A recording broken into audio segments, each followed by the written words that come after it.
Sure how much capacity you think I have, but we are called to order. It is 3:03 p.m. and the first thing I do is I read this. Before we proceed further, I would like to acknowledge that our land is located on the native land of the Hahamanga tribe of the Tongva Nation. Please take a moment to remember those who came before us. I also want to state that Black Lives Matter in what we do in the Academic Senate and at PCC. And finally, I need to acknowledge that members of the Armenian community are hurting as well due to what I have been calling the ethnic cleansing. But now that the President of the United States has formally recognized the Armenian genocide, I will be using that language from now. And I want to thank members of the Armenian community and others affected by that genocide for their patience in with my use of language. Next up, we've got public comment, and I do have a public comment to read. Bother. Okay. I'll just move it here so it kind of looks like I'm looking at the camera. All right. This comes from Rita DeMico in Languages. I am writing to share the concerns of many of my colleagues about going back face-to-face in the fall. Most of our offices and classrooms have no windows, no ventilation. How is the college going to address the lack of ventilation in the classrooms and offices? Will there be HEPA filters? How will the classrooms be cleaned and disinfected after each lecture? We will all finish classes 15 to 20 minutes earlier to allow time for cleaning and disinfecting. That's a question. Personally, I don't feel safe to go back to a classroom right after another lecture if it hasn't been disinfected. Another concern is the enrollment. How many students will be in a class? 15, 20 at the most? For sure, we can't have 30 students in a classroom, so we'll have to cancel many classes. We are competing with other colleges that have their classes online. Most of them have already filled their fall schedule out. Glendale, Santa Monica College, El Camino College, and many others have only a limited number of classes in person. They have both online and Zoom classes. I have students from all parts of the city and state, even from other states. If we go back face-to-face, we'll lose all these students. Some students who started to take classes toward a major express their concerns if we go back because they won't be able to complete their major since they are in different parts of the state. Certain disciplines will be at a disadvantage going back face-to-face. There will be pedagogical limitations. Teaching a language with a mask, I won't be able to understand correct pronunciation, and the students won't be able to hear clearly what I say. Besides being 6 feet apart, they won't be able to have pair/group activities. There are still many unknowns about the vaccine, but what we know is that they are effective up to 6 months. So in September, October, we will all need to get another shot. What will happen? Are we going to cancel classes for 2 weeks? Can we still get COVID even if vaccinated? If someone tests positive at the college, what is the college going to do?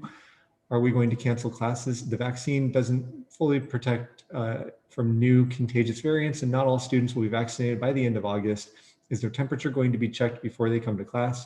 It would be best to have a gradual return to campus. How is the task force and the college going to address all of these issues and guarantee a safe working environment to the health and safety of the students and the health and safety of the students and instructors should be the priority of the college. And then the name of the instructor who sent that, Rita D'Amico. Somebody asked in the chat. Okay, and I forgot to read this little statement here. Pursuant to Executive Order N 2920, dated on March 17, 2020, and signed by Governor Gavin Newsom, we are modifying the way the public will participate in academic senate meetings during the spring 2021 semester. As part of its response to the ongoing coronavirus outbreak, the Academic Senate provides members of the general public the opportunity to make comment on agenda items or items not on the agenda. Public comment can be submitted via email to academicsenate@pasadena.edu, and submissions will be read aloud in their entirety at the public meeting, as was just demonstrated. Such submissions must be received prior to the start of the board meeting. The guidelines for the time and quantity of public comment remain in effect. I'm just going to do a quick little double check here to see if that email address has any additional public comments. And while I'm doing that, I will throw it out to y'all. Is anybody here who wants to make a public comment? Tito. Yes, hello. This is more of on behalf of my role as the president of the Association of Latino Employees. Today in the PC Inside Outside newsletter, you saw a message on behalf of Vale regarding Cinco de Mayo. One of the things that was actually failed to be included in that is a link to a workshop later today, actually. I'm sorry, on Friday from Plaza de la Culturas talking about an American tradition, Cinco de Mayo. And I'll be forwarding that link over to Matt. Maybe you can share it with the group later, just as a learning opportunity for folks to get a better understanding of what Cinco de Mayo actually is, and more importantly, what it isn't. That is all. Thank you. You're welcome. Okay, are there any other public comments? Okay, then I need to find my PowerPoint window. And we're going to go on to the approval of, that's the wrong date. I'll just go back to here. We need to approve the April 19, 2021 minutes. They were in your packet. Any amendments or suggestions for changes or anything to those minutes?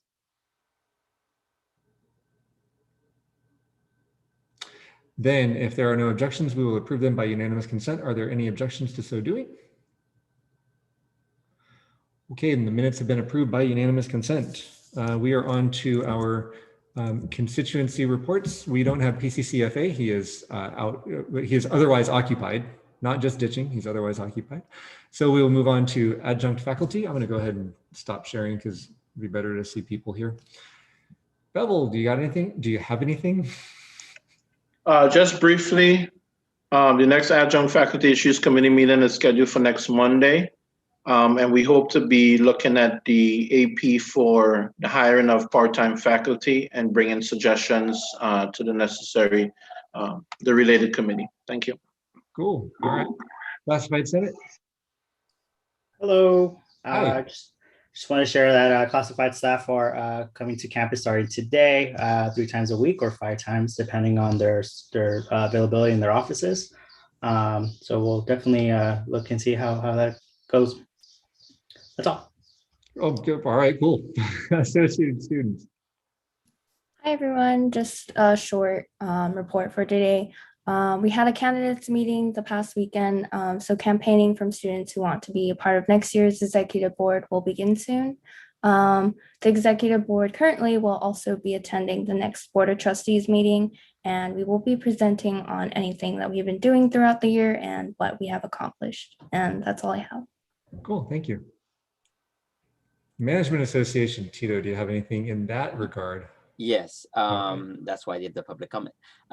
So again, good afternoon. Starting today, as Ernesto was mentioning, managers are being joined by classified staff being on campus 3 days a week in our return to work, with the goal of having all managers and classified staff working fully from campus beginning the week of July 5th, assuming obviously as things stay as they are with regards to COVID-19. And at the April 21st Board of Trustees meeting, we gave congratulations to Jesse Wang, who will now be serving as the interim executive director of financial planning and budget, as well as Candace Jones, who will now serve as the interim assistant superintendent vice president for business and college services. So just congrats to them, and that is all for today. Thank you. All right, Tito, you're stepping on my toes here with my president's report, but you know what? It's all right. Thanks. All right. I think that's all the constituency reports. And then we are off to officers' reports. Okay, I have a few things here. First, we're gonna have a drive-through commencement on Saturday, June 12th. I think it's kind of cool. Students will be driving through campus, not by campus, through campus. It's gonna be fun. But I think that's kind of cool, right? Their story is gonna be, I got to drive on campus for my graduation. What did you do? So there's that. You got an email from me. Actually, you got 2. Sorry for that. And I want to point out this was kind of fortuitous, given the conversation we had regarding the Board of Trustees during our last meeting, they made mention during their last board meeting, which was I think last week, that they are one of the first boards of trustees in the state to have crafted and adopted a DEI mission statement. And on that note, while I'm talking about the board, I want to point out that we have two members of the Board of Trustees with us today. Sandra Chen Lau, thank you for coming, and David Ramirez is our student trustee. Sandra is here in response to my invitation. I think David probably is too, but David's also here because students are going to be featured in AP 7210, and he may weigh in that part of the conversation. For summer, about 5% of our classes are in person, mostly health sciences, 95% are online. And for fall, this is groundbreaking news. No formal announcement has been made, but this was mentioned in a public meeting, the Board of Trustees, so I'm going to say it. Dr. Androgenis is hoping to target for fall that 50% of our classes will be in person on campus. And when I asked, what do you mean by 50%? Because there are different ways to slice stuff. She means 50% of our schedule of classes. So 50% of our sections. We still need to talk about what that looks like. And so this is your alert that next meeting, we're going to have a conversation in the Academic Senate. And when I say next, I mean the next scheduled meeting, May 17th, right? So I need you to go back to your people and find out things like, what do you think 50% looks like to you? So here are some possibilities. If we have 50% of the schedule of classes online, then does that need to be 50% across the board? Or would we have a concentration of in-person classes in one department or in one area, and would we have like a whole bunch of classes in another department or another area or division that are not in person, right? It's how Dr. Androgenis isn't getting into the details of how that's sliced, right? So your dean should probably be having conversations with you as the time goes on, but we can also have that conversation here. Our current VPI has a different perspective about distance ed versus remote education than our previous VPI. That is to say, our previous VPI had the interpretation that if we weren't in person, then it was distance ed. Our current VPI has the interpretation that if everything is synchronous, then it's not distance ed, it's remote. So she sees a distinction between remote and distance ed. Distance ed, the thing you need certification to teach. Remote, a little different, right? And then if a class is hybrid, does that count as online or like the 50%, or is it like 50% of that class? And then are we going to be at 50% of classroom capacity? Like, does that work for y'all? And then what about if classroom capacity is at 50%, then the online classes are full? Does that mean that we should balance out the teaching? I mean, I've had this is a window into the conversations that I've been having for weeks. And so we'll just engage in that conversation next time. And I don't have any more structure than that to give you. Just the Senate needs to weigh in. If I can get more structure for you, I will. 70%, approximately 70% of Pasadena residents have had at least one COVID vaccine dose, for what that's worth. And Mike Bush, the former vice president of business services, has retired. And I'm upset with him for that, because I got to tell you, he's like the funnest finance guy you'll ever know. But he's moving on, and then Tito stepped on my toes for that. An observation was made during the recent board meeting, and I am proud to say that the Board of Trustees officers now are all women. I'm not saying that all the members of the board are women, but all of their officers are women, including the president of the board, who is Trustee Brown, by the way, now. The elected executive committee of the Academic Senate are all women. President of our college is a woman. We now have 2 vice presidents of our college are women. The president of Associated Students is a woman. It's a good day. All right.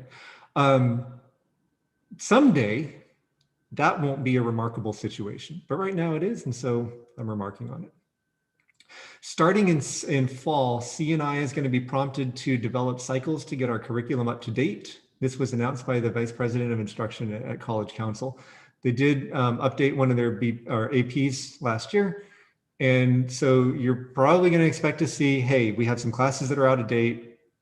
Here's a time frame. We need to get these up to date. By the way, we need to keep our current ones current. This is going to be a big thing. We've been out of date like half our classes for a long time. It's just been a different half. They want a clean house. And then success centers for several career communities will be moved to the D building where the current Learning Assistance Center is. I believe that will not include the Math Success Center and the Writing Center. Those are going to stay put where they are. But then a lot of the other career communities will go to the D building, and we can probably expect a presentation about that during our next, during the 17th meeting, the meeting on the 17th. That, I think, concludes my report. Well, it will. I just don't know if I'm leaving it. Oh, no, it doesn't. In a couple of our conversations about coming back to campus, I'm not addressing the public comment directly because I learned that was a Brown Act violation the last time that happened. That's my fault. But I did ask Dr. Androgenis in response to one of the conversations that we had, what would happen if we had a COVID outbreak at PCC, right? We have like some exposure. But really the question was, what would it take for us to be given to be in an emergency situation again and everything going back to online for the rest of the term? Her response was, if we had a hotspot here, we would take a 2-week hiatus, right? We would quarantine for like 2 weeks, but then come back.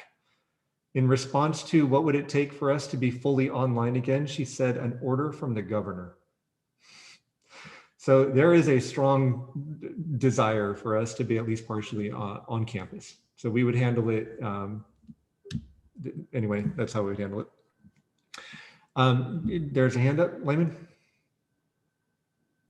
Yeah, thanks. Regarding that, I mean, I want to be back on campus too, but is there any understanding of what students are thinking? And maybe Christina would like to comment on there's that? a survey out.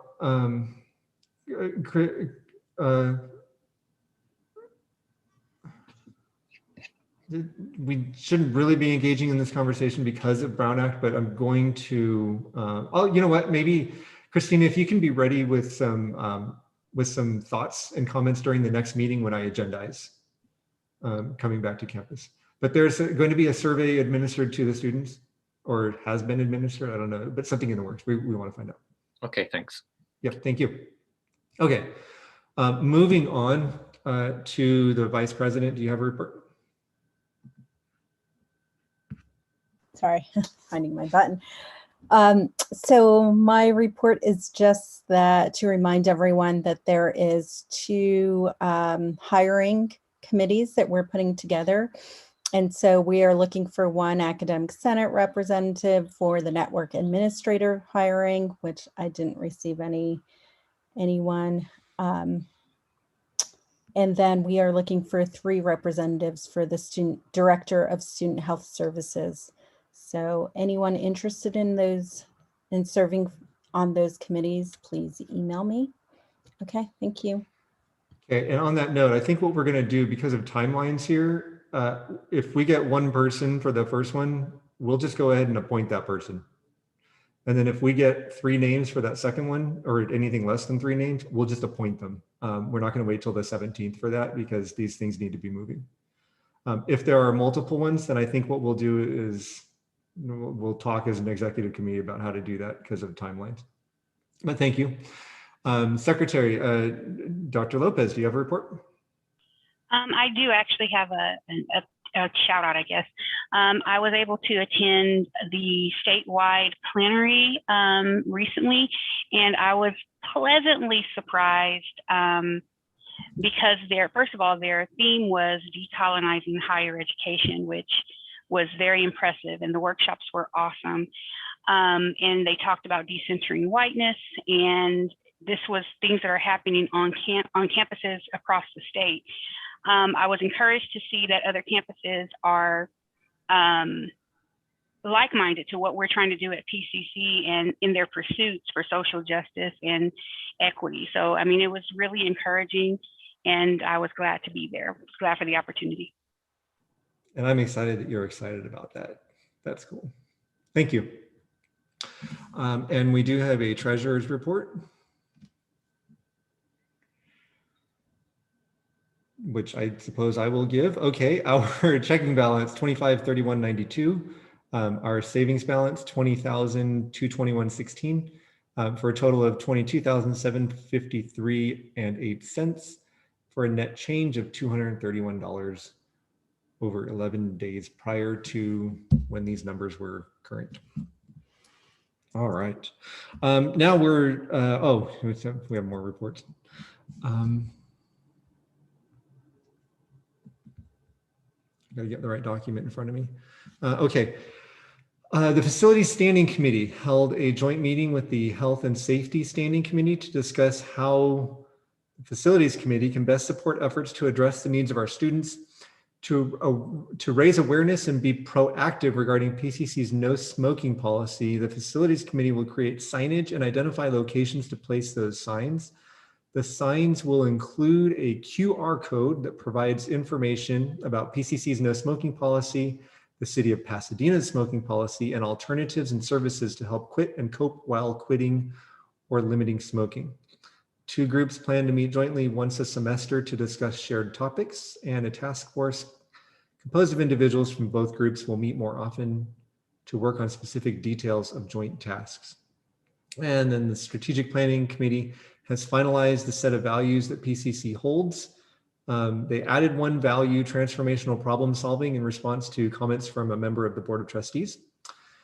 The committee is on track to accomplishing their goals for the year, including developing a process to monitor educational master plan implementation and complete a strategic enrollment plan for the college. They also approved revisions to BP and AP 3250, which we're going to see later today. And do we have any academic Senate subcommittee reports? No, I did not receive any. Okay. All right, then we have no appointments to make, and this is amazing. Like, she just got to this meeting. Dr. Bolin, you're up. All right, good afternoon, everyone. I don't have much to report. I guess what I wanted to just share out that's coming down the pipeline is we're creating a bias assessment response tool, and that's really going to be helpful in our efforts to monitor, track, and obviously respond to incidents of bias and discrimination here on campus. That'll be available for our entire campus community, so our faculty, staff, administrators, and so forth. And will hopefully serve as a helpful tool in creating some educational interventions as such. So I'll sort of be unfolding what that tool looks like and where you can find it on our webpage and maybe in some other strategic locations as soon as we get closer to launching it. I think that's it for me. Go ahead, Matt. Yeah, just when you have that information, can you shoot it to me so I can share it out with the Senate? Will do. Cool, thank you. Thank All you. Right. And then our next thing is academic Senate goals updates. So we put our goals on every agenda, and there we go. I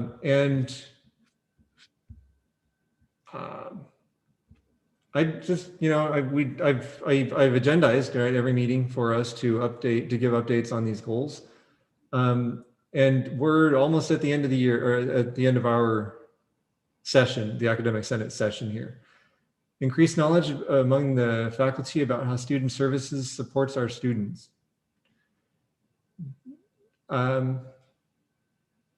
Anybody want to weigh in on that particular goal?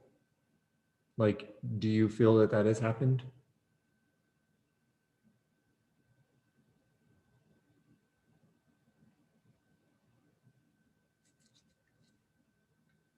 I think we've had more exposure to how student services does support our students through COVID, because we had a lot of reports from student services.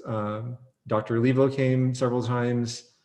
She reported out a couple weeks ago or a couple meetings ago, right?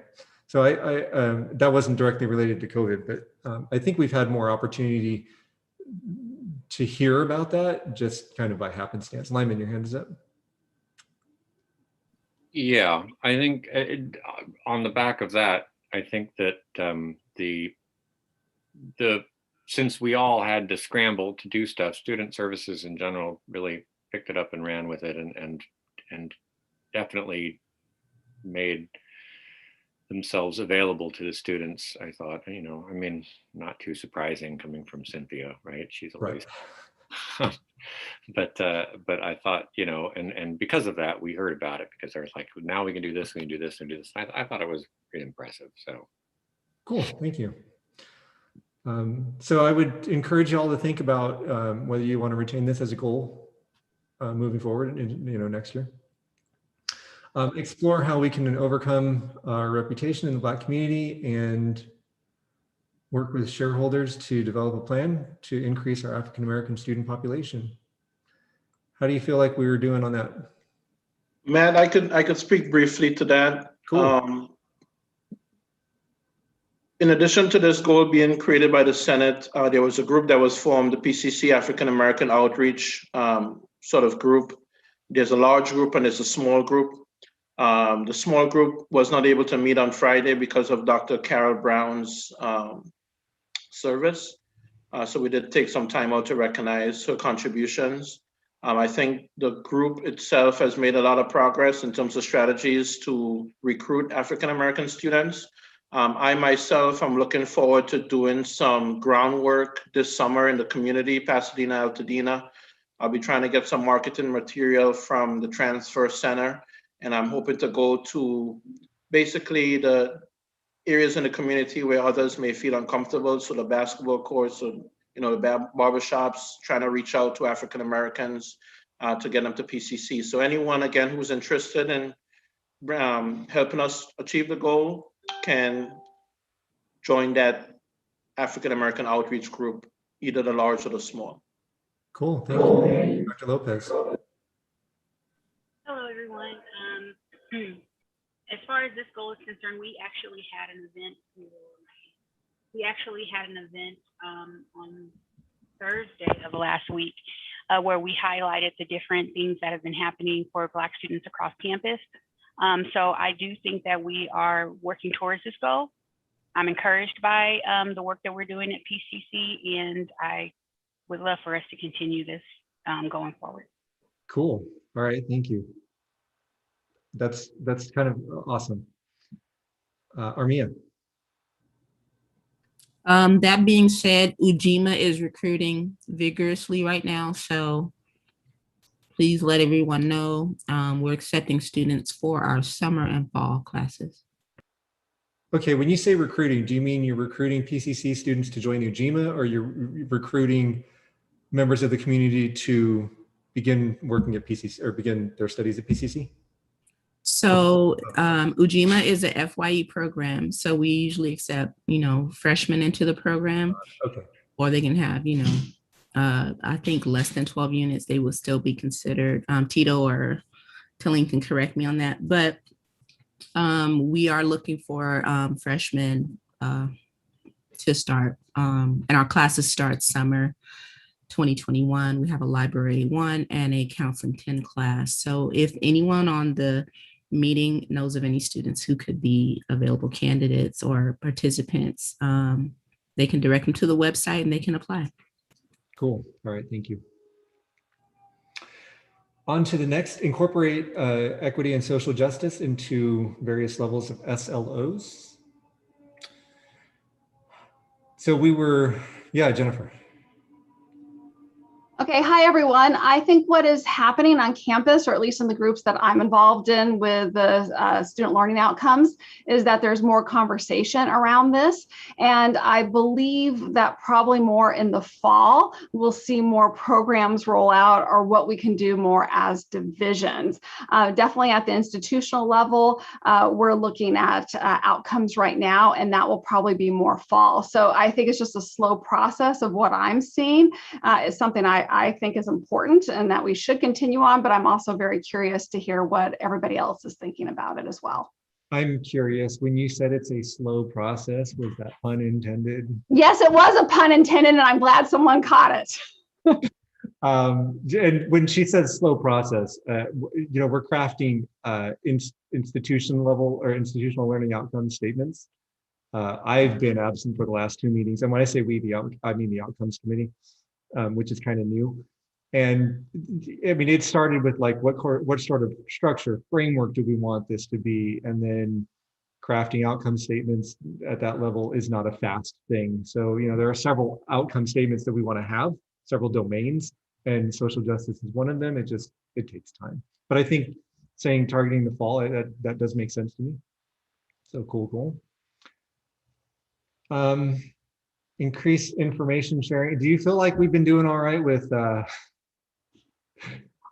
so Veronica and I have been sharing out the information that we receive, at least. Well, she's probably doing a better job than I am, because I get the notifications and then sometimes I remember and sometimes I don't. Sometimes we have time for a report and sometimes we don't. I don't know that, no, I was going to say I don't think, but I do think we've had more opportunities to share those. More people have been sharing using the share out form that we approved.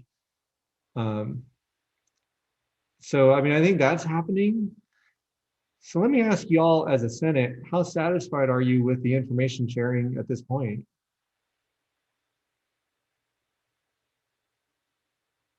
I mean, it could sometimes, I think, be overload when we're just reading comment after comment or, report after report. But yeah, I mean, in really information sharing with the academic senate about academic senate subcommittees and shared governance committee work.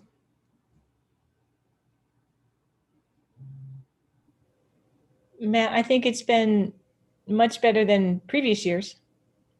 Cool. I think it was just a matter of like deciding that, hey, this needs to be done and then bringing it in. And I really want to thank Veronica for her support as vice president, because all the work that she does with the Senate subcommittees is really a lifesaver. So props to that, or props to her for that. And we adjusted develop an anti-racist policy by passing an anti-racist resolution, which, by the way, I did share out with the president of the college, the president of the board of trustees, I sent it to Alex, I sent it to the Management Association, and the classified Senate presidents. So that's out there. And I forgot to mention that the Strategic Planning Committee, in addition to finalizing the core values that'll be presented to the board of trustees, they also developed the definitions that are going to like pop up as little drop downs or pop up windows when you look on the website that'll host them.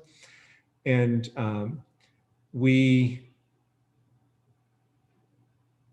have incorporated a lot of the definitions from the glossary of terms that y'all created and approved, or that the group of you created and that you all approved. So that is already seeing life, and I think that's hitting 2 birds with 1 stone, so to speak, because some of the input from the Senate reps was, how does this get operationalized, the values of PCC, and some of these terms that we have could mean various things like cultural humility. And so we're going to raise awareness of what we mean in a non-cumbersome way by having pop-up windows and stuff. So that's happening. And then knowing what they are helps to operationalize, and then kind of publicizing and getting the word out, which is going to happen after they've been approved. So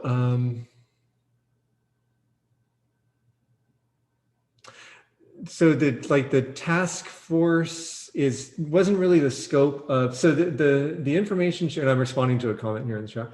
The information sharing was specifically among academic senate subcommittees and campus-wide subcommittees in the academic senate. The task force is not quite in either of those umbrellas, but we've been trying to share things out. Well, actually, no, we haven't been trying to share. Alex has been sharing some of the things out. So no, I don't think we have an update from the task force. Maybe that's something I'll write it down. That's, you know what, would you remind me when I ask for future agenda? I'll just do it now, task force. Feels so weird to write on paper. Like, who does that anymore? And then Me. Veronica, pardon? I write on paper. Oh, I know, I've raised my hand. here I thought it was a rhetorical. Me as well. And Veronica also helped present at the latest ALE meeting about shared governance. And Tito says she's doing great work. Woo woo. All right. Task force has a big meeting on May 13th. Well, hey, maybe we'll get some information about that for May 17th. I'm moving on here. Oh yeah, so that's our list of new stuff for this meeting. It's quite a bit. Oh, you're not looking at what I'm looking at.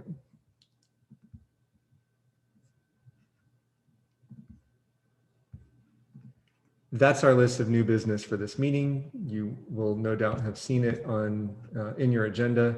But we do, well, the first up, Sam is the chair of the Honorary Rank Advancement Committee, or maybe it's the Academic Rank Advancement Committee. He is in class, could not be here today, so I'm going to do this for him. This is the list of folks who are being honoraried. We have assistant professors, quite a few of those, a couple of associate professors, one professor, Amy Chung, and Professor Emeritus, Harry Bloodgood, and a few adjunct assistant professors. So I'd like a motion to approve these rank advancement. I so move. Thank you. Second. Lyman, and then who was the first second? It was Veronica, wasn't it? That's okay. fine. So moved by Lyman, seconded by Veronica. Any discussion on these rank advancements? All right, then we're going to approve them by unanimous consent unless someone has an objection. Any objections? All right, they're approved. And I see some applause there in your windows. I think that's appropriate.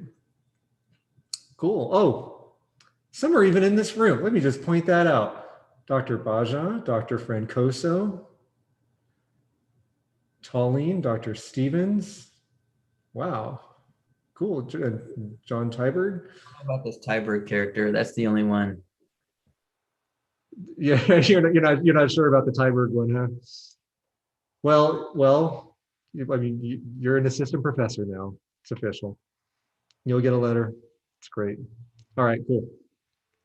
I think it's appropriate to honor the work that has gotten these people to where they are, right? Now we are moving on.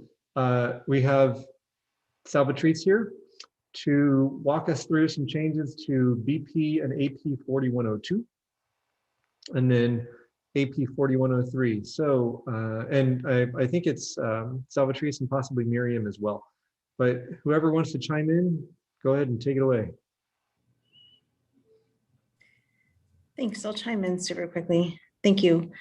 The first BP that you see in front of you, BP 4102, and the upcoming APs that will be presented to you as well, are in response to the college's structural update to the structure of the college. So initially, CTE programs were under the purview of one dean a long time ago, and the BPs and APs had not been updated.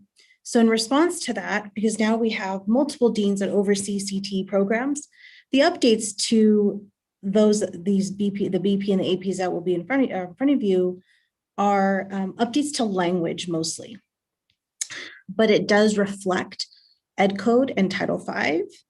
The sections are stated above. This one here in front of you basically shares that the career and technical education programs are to hold an advisory meeting made up of faculty, students, employers, and a member of the general public that has knowledge about a specific industry, about the academic process, about faculty, and about students. So this board policy is to share just that CTE programs are asked to hold an advisory committee. Thank you. All right. AP 4102 is a reflection of the BP. And this one just gets in a little bit of detail. Again, updating the language based on the structure of the college. So previously it was the division dean, whereas the changes are the respective academic dean of the area in collaboration with the Office of Economic and Workforce Development. So the steps here again are the same, just updating language. You'll notice that it has, oops, sorry, Matt, would you? I can't hear you, Matt, I'm sorry. Sorry, I just realized I'm sharing the wrong ones. The ones I'm sharing are not the updated ones from this morning. So that's okay. This one here should be the most recent version. Yes, that's correct. It's just a cleaner version of what you had previously. But step number one complements the BP, basically saying who makes up the advisory committee. Number two talks about that the advisory committees are, minutes are shared with their respective dean and the Office of Economic and Workforce Development, that there's one meeting per year, that each advisory meeting really should be chaired by a community representative. And again, talking about the official minutes, to be sent to their respective dean and the Office of Economic and Workforce Development by June 1st of each year.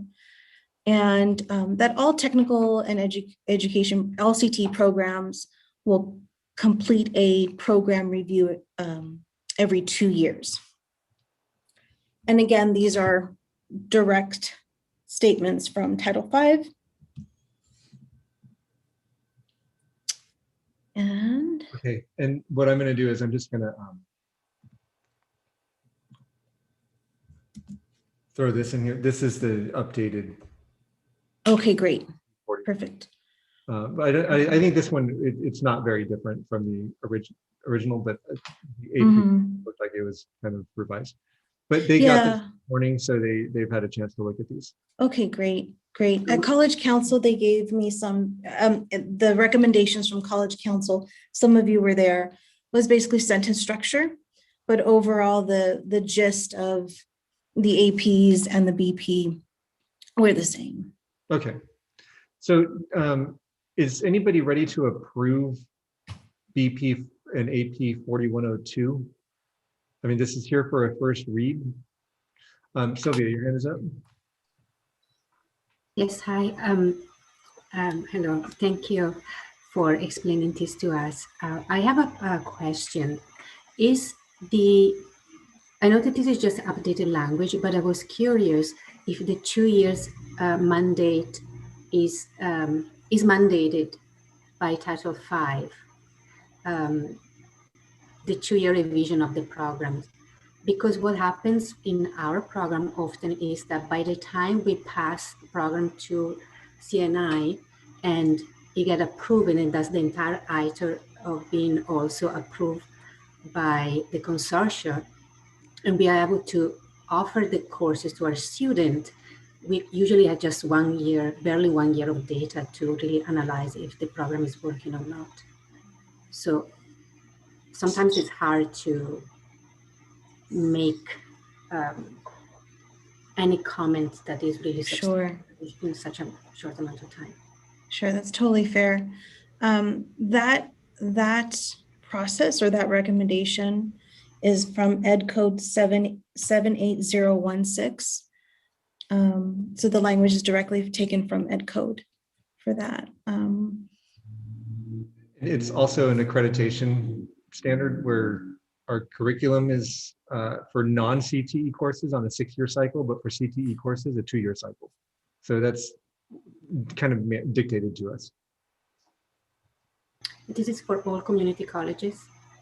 It's for the, yeah. Yeah, thank you. Or at least all the community colleges in California. I don't know about other states. Right, right. Or I mean, I guess Crystal's probably about to say that if it's the ACCJC, then it also includes like Pacific Island. Yeah. Sorry, Terry's hand was up and then Crystal. I jumped the gun. I would like to defer to Crystal before I speak. Okay, wise man. Oh, I was just going to say that Title V does require a 2-year review for CT programs. But the way we've worked this, because of the issue that was just brought up, is we have them on the comprehensive review is on a 4-year cycle, but we've incorporated into the annual update that curriculum review process. So they're actually doing it on an annual basis, at least addressing it and doing the comprehensive review every 4 years. Because it is hard if you just put a program in place to do a comprehensive review after 2 years. So we just included that part of that process that's dictated in Title V in the annual update. Cool, thank you. Now, Terry.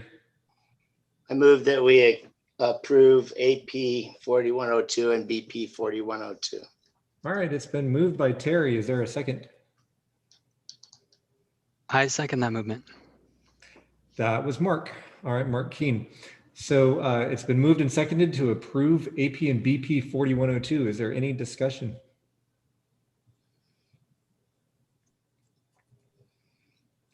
All right, then, unless there's an objection, we're going to approve them by unanimous consent. Is there an objection? Then we've just approved them. Thank you. Yeah, next up we have AP 4103. And this is the newest version of it. So do you want to talk about this one? Certainly. AP 4103 is in response to the college's plan that was submitted for cooperative work experience. That has already been had been submitted to the state not too long ago and approved by the chancellor's office. So this language, the purpose, the authority, everything on this document references Title V. The gist of really the AP, it talks about, if you scroll down just a little bit, yep. The qualifications, this is kind of where the meat and potatoes of this is the student qualifications, the credits that are earned, and then who keeps record and where. We did not, do anything different than what the state has asked us to do, but we did not have an updated AP in place for the plan that was submitted by the college.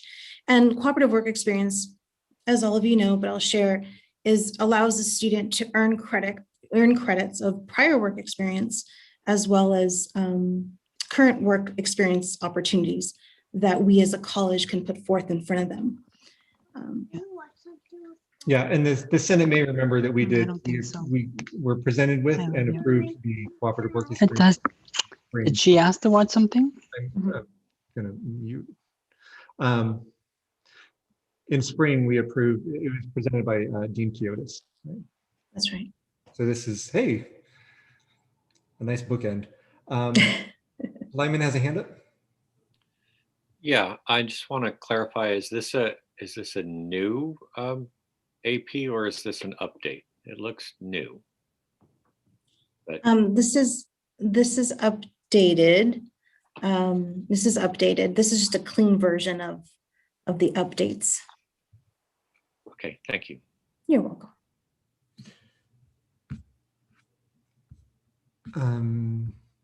Yeah, okay.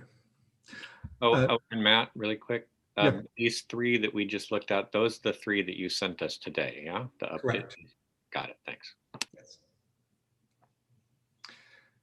So do you want this one to come back for a second read, or is anybody ready to approve it? Terry. I'd like to, I move that we accept as amended AP 4103. Okay. And Armia's hand is up. Do you want to, what is your hand up for? I was hoping for another read only because I just had questions about like who would be administering this. Like I'm a counselor, right? And so we have to, do educational plans and be able to, look at other work from other schools to, see if those credits will count towards a degree and whatnot. So I was just wondering, will the onus fall on counselors or admissions, or I'm not sure if Salvatrice could answer that. That's a really great question. Thank you. The onus would be really a collaborative piece with the Office of Work-Based Learning and the faculty member who, and the instructor and the assigned instructor. This was not written to lie on the onus of the counselors. It's really about the instructional instructor and the Office of Work-Based Learning. Together, they would work with the student. Okay, so then it would be, again, back to counseling. So is there a collaboration between counseling, admissions, and workforce is what I'm asking. Like, is there a line? Is there a persons? Yeah. I'm sorry, perhaps I'm not understanding the question, Armia. It's my understanding that students will get credit, right, for their work experience, credit towards a degree. Now I'm asking, this is for, say, a certificate or something from PCC, right? So I'm saying, is everything going to be done within the division like other certificates, or will there need to be some type of communication to counseling? It's not a certificate. It's credit for work. There's no a certificate associated with cooperative work experience. So these units won't go towards anything. It'll just be. They're certainly transferable, but I don't know. I don't know the connectivity. If I can be honest with you, maybe that's a question that I need to come back with. I don't know the connectivity between counseling and how that might work with the instructor and the Office of Work-Based Learning. But as it sits now, yes, it can be put towards obviously a certificate or a degree, but you're not getting a certificate in cooperative work experience. Right. I know cooperative work experience. Yeah, I get it. It's not a degree, but I'm saying, will these units go towards anything? And I'll leave it right there to see if someone else has a comment. Okay, Talene. Hi, Salvatrice. Are we talking about the business 70A B class? Yes. Okay, so if a student enrolls in business 70A, so as long as they've completed, I'm just reading it, as long as they've completed a semester at PCC and a completion of one course in a major, so that means that they have to have proof of a course completed in whatever major they're pursuing that's related to this internship. Is that yes? Yes. And then they would enroll in the class, and then whoever is the instructor that is attached to the class then works with that student to go through all the paperwork and determine how many units they get? Correct. And then the Office of Work-Based Learning handles the administrative piece of, conducting the MOU with the employer and the plan and gathering all the paperwork for it. Got it. And then as support to the instructor. Got it. And then does the student, so with Army asking, like, we build ed plans and things like this, this is a great thing to recommend to students. Do we then tell students you have to work with work-based learning, so let's say Jackie, to find an internship, or do they come prepared with an internship? How does that work? They can do, great question. They can do both. The majority of our students do really great work in finding their own internships, but our Office of Work-Based Learning is also prepared with a library of services or library of opportunities for internships. So they could do both. Now, typically what has happened is the student who has an internship opportunity, they automatically sign up for their course, for the internship course. Mm-hmm. And, and that process just goes, they work with their instructor, then they work with the Office of Work-Based Learning as support. Mm-hmm. The students who don't, the instructor that was overseeing Business 70A and B works really well with Jackie, and they would refer each other. So the student would have support services on both sides. If the student didn't have an internship, then they would be guided through the Office of Work-Based Learning to help them find that internship, and then be routed back to the course so that they could earn credit. Got it. Okay, that makes sense. And then I just have like a question. It's gonna have to be your last question. Last question.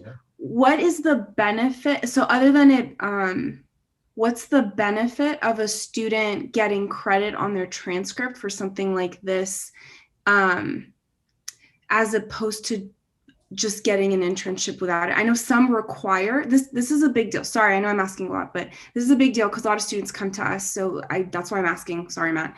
But what would be the benefit of a student doing this to get credit to go through the process rather than just like finding an internship, especially if the employer doesn't require them to get credit? Good question. Some students are already working within their field of study. Mm-hmm. So the students that are already working as an employee, right? That's where they're getting the credit. And then the internships are someone, it's short term, it's typically, 10 to 16 weeks worth of shadowing or work experience. But with the cooperative work experience, they are typically already in the job. Okay. And so they're getting credit for the job. Got it. Mm-hmm. Okay, got it. And that helps towards 60 units, helps them get That's out right. faster. Okay, That's right. Thank you so much for the questions. That's helpful. Yeah, no, it makes total sense now. Thank you. Cool. You're welcome. And no apology needed, Colleen. I just needed to, we have 5 minutes here so, for comments. But we have other hands up. We have Dr. Stevens and then Mark and then Terry. Hi, I'm a counselor as well. And so the same questions that Colleen and Ms. Walker had is the same questions I had. So I would like to ask for this to be a second read, just because we did get it today and I think there's a lot to be left to be reviewed. Thank you. Sure, there's actually not a motion on the floor at present because it wasn't seconded. So we're in that territory anyway. And Dr. Lopez already said, hey, I think we need a second read. So you're of a mind. Mark. Salvatrice, you laid that out very, very well. And you guys, I've taught that class 70 business. For instance, our Center of Entrepreneurialism, NASDAQ, we had 6 students from our school join that through 16 community colleges. And we gave them awesome credit. And they could use that credit for a certificate. They could use it. It is transferable. They could use that at UCLA, USC. It's highly, highly transferable. So I highly suggest it. But the key is they're getting this hands-on experience in the industry that's hard to replicate on our campus. So I have any of you questions you counselors would like, I'm happy to help you anytime out of the faculty here, away from everybody else, but I have many answers for you. It's a great experience. I highly support it. Cool, Thank you. Thank you for the testimonial. Terry. You covered it. There's no motion on the floor because it wasn't seconded. Cool. All right. And then we have the chair of C&I who deals with these issues as well, Sharon. Hi, thank you. I just wanted to point out that we do get to collect apportionment when a student has the ability to take a class, and it counts also for their own personal work towards a degree, but it gives them credit, but it gives our institution apportionment. The institution also gets credit in other ways. The as you know, we are an Aspen top 10 finalist 3rd year running, and in previous notes from previous rounds, I think I can say this, have indicated that we could increase our opportunities, these kinds of opportunities for students. And so when there's an intersection between the work that they're doing out there in the industry and what they're doing for PCC, that improves our standing as a college as well. So there are it's like a win-win. There are benefits all around. But as I'm hearing this, we need some time to digest it. So Salvatrice, are you good to come back in 2 weeks? Absolutely. I mean, you may be back here for 2 weeks and something else anyway. So we've got that. For Okay. sure. Thank you so much. The questions were great. Thank you. I appreciate that very, very much. Yes. All right, Sylvia, last one on this topic. Just one last question. Thank you. So the classes associated for this internship for credits are going to be available. So there is going to be one class for the entire college that is going to be the same class, or each department have to create their own separate courses for this? Well, the idea is that we'd like there to be one, and that's really that's really kind of the goal of any cooperative work experience program. But we know that not all colleges are alike. It's not going to always, what works for one is not going to always work for all. And so as it sits right now, I think that if there were, we do have the Business 70A and Business 70B as a general internship course. If your division doesn't have one, but that would be a conversation with you and your respective dean to determine if an internship course is needed for your division. Okay. Well, thank you, Salvatrice, for your time, for coming in, and then we'll see you in a couple of weeks. Thanks so much. With these same documents. Cool. All right, very good. Then we're going to move on. And I mean, in a nice segue here, I think we're on to, yep, Sharon, for BP and AP 4025. So let me get that on the screen here. So what brings you here, Sharon? So one of the, let me say, responsibilities of CNI is to update any of the APs that have to deal with curriculum. And so this AP, do you have AP? Let's see, I'm showing 7210, so we don't want that one. Oh, do I have the right thing? We want 4025. I sure do. Oh, okay. I see what's happening. That's okay. And 4025 has to deal with our philosophy and criteria for the associate degree. And this is for our local degree, not for the ADT, but the local degree. And so we wanted what we have online to match what we actually do, what our counselors do to be able to award the degree. So currently the AP, the last update was in 2011. And so we were looking just to clean it up, to make it match what we actually do have the counselors go through when they're checking to make sure the student meets the degree requirements. So there's just some mention here in terms of some cleanup that is just added in here on the AP. And then when you get to section 2, this is I'm sorry, this is the BP. And then is that, so then the AP follows? Yeah, this is the AP. Okay. So in the AP, which is what you're seeing right here, the way the document for our college had this outline was to pretty much match what was in the PCA. There are these 4 main categories that are showing here under number 2. I'm going to interrupt you. Can you unacronize PCA? Oh, thank you. The Program and Course Approval Handbook for Curriculum. Thank you. You're welcome. So under point 2, if you can go up a page, there were 4 general categories that are mentioned in the PCA: natural sciences, social and behavioral sciences, humanities, and language and rationality. So these pretty much are just copied out of the PCA document. But in terms of our local degree, we have, in addition to these, some other categories. So that's where we have renumbered the following additional criteria that we have for American institutions, and then political science, and then kinesiology, and health education. So we've just aligned them underneath the same area. And then we separated and added competency requirements, which is what is required for our local degrees. The competency requirements were not currently listed in the AP. All right. Boy, that was a mouthful. Donna has a hand up.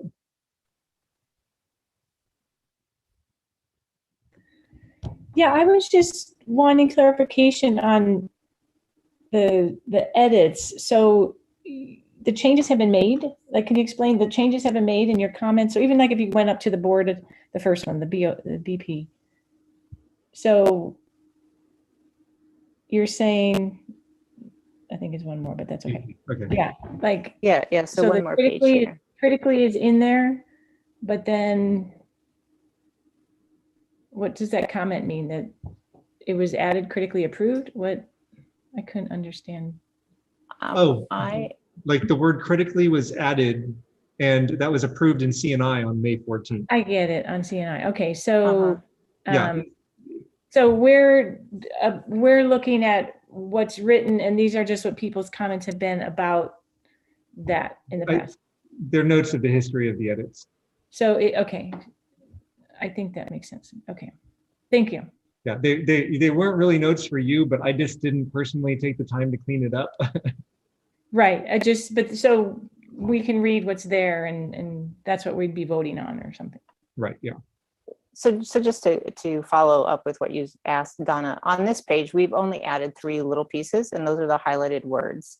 They were not there before. So in reading the BP, which summarizes the detail which is outlined in the AP, these were the only changes the curriculum thought might be helpful to add to our current document. And then in the AP, we realigned it to what's actually happening in counseling and with the evaluators when the award is actually given for our local degree.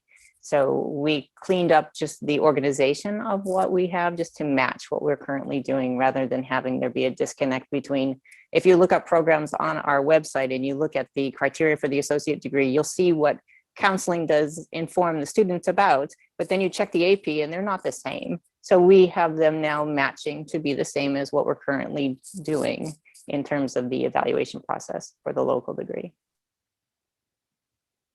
Cool. So, I mean, you've already seen in this meeting what our options are. So I leave it to y'all to decide what is going to happen next.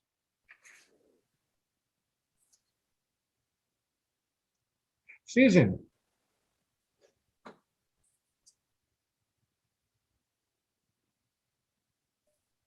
Sorry, there we go. Sharon, I just had a quick question from natural sciences. I see that you now have listed under that section you were just talking about, physical anthropology, which has never been part of our division before. So is that going to shift over, being that anthro is found in a different division?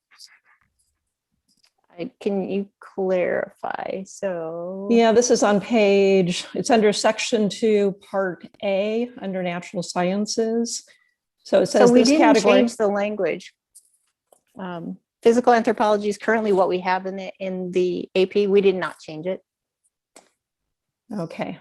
The question that I would have, even if it hasn't changed physical anthropology, well, okay, I understand. I think Thank you. I think the statement that physical anthropology satisfies the natural sciences area. It's not saying that physical anthropology is a discipline within the natural sciences. Okay, that was my question, right. Whether that would be recognized. And just to reiterate, these 4 sections, thank you, Susan, are exactly the same at almost every institution under natural sciences, what is listed there out of the PCA. So none of the language was changed for that part of the Title V reference. It is what else do we do that's added to our local degree process in terms of those other categories. I mean, if we didn't offer that course, we should probably take it out, but right. If right now that's. I'm being told we do, and it's probably in social sciences. So I think we should leave it. Oh yeah. Oh, you're saying that it's not under natural sciences? I'm saying it's within the social sciences division, but it makes sense to me that physical anthropology would satisfy a natural science, whereas this cultural anthropology is a social and behavioral science, right? Yeah, that was my question, whether it needed to fall within natural sciences, and the wording is clear here, so I think it's fine. Right, okay. Thank you. Terry. Hi, Sharon, thank you for this. Please, will you give me a brief explanation as it pertains to the changes for health education and kinesiology in the document? So these changes came before the CNI committee, and the CNI reps asked for us to change some of the language in terms of what we have here for health education. So health education right now just clearly says, I'm looking at the current AP, the words related to kinesiology are not even present. So we were asked by the CNI rep for kinesiology to add that language. And so that was the language that was suggested from the CNI rep, and the committee felt that if that's what we currently have and that's what we're using for awarding degrees for students, then that's what we should include.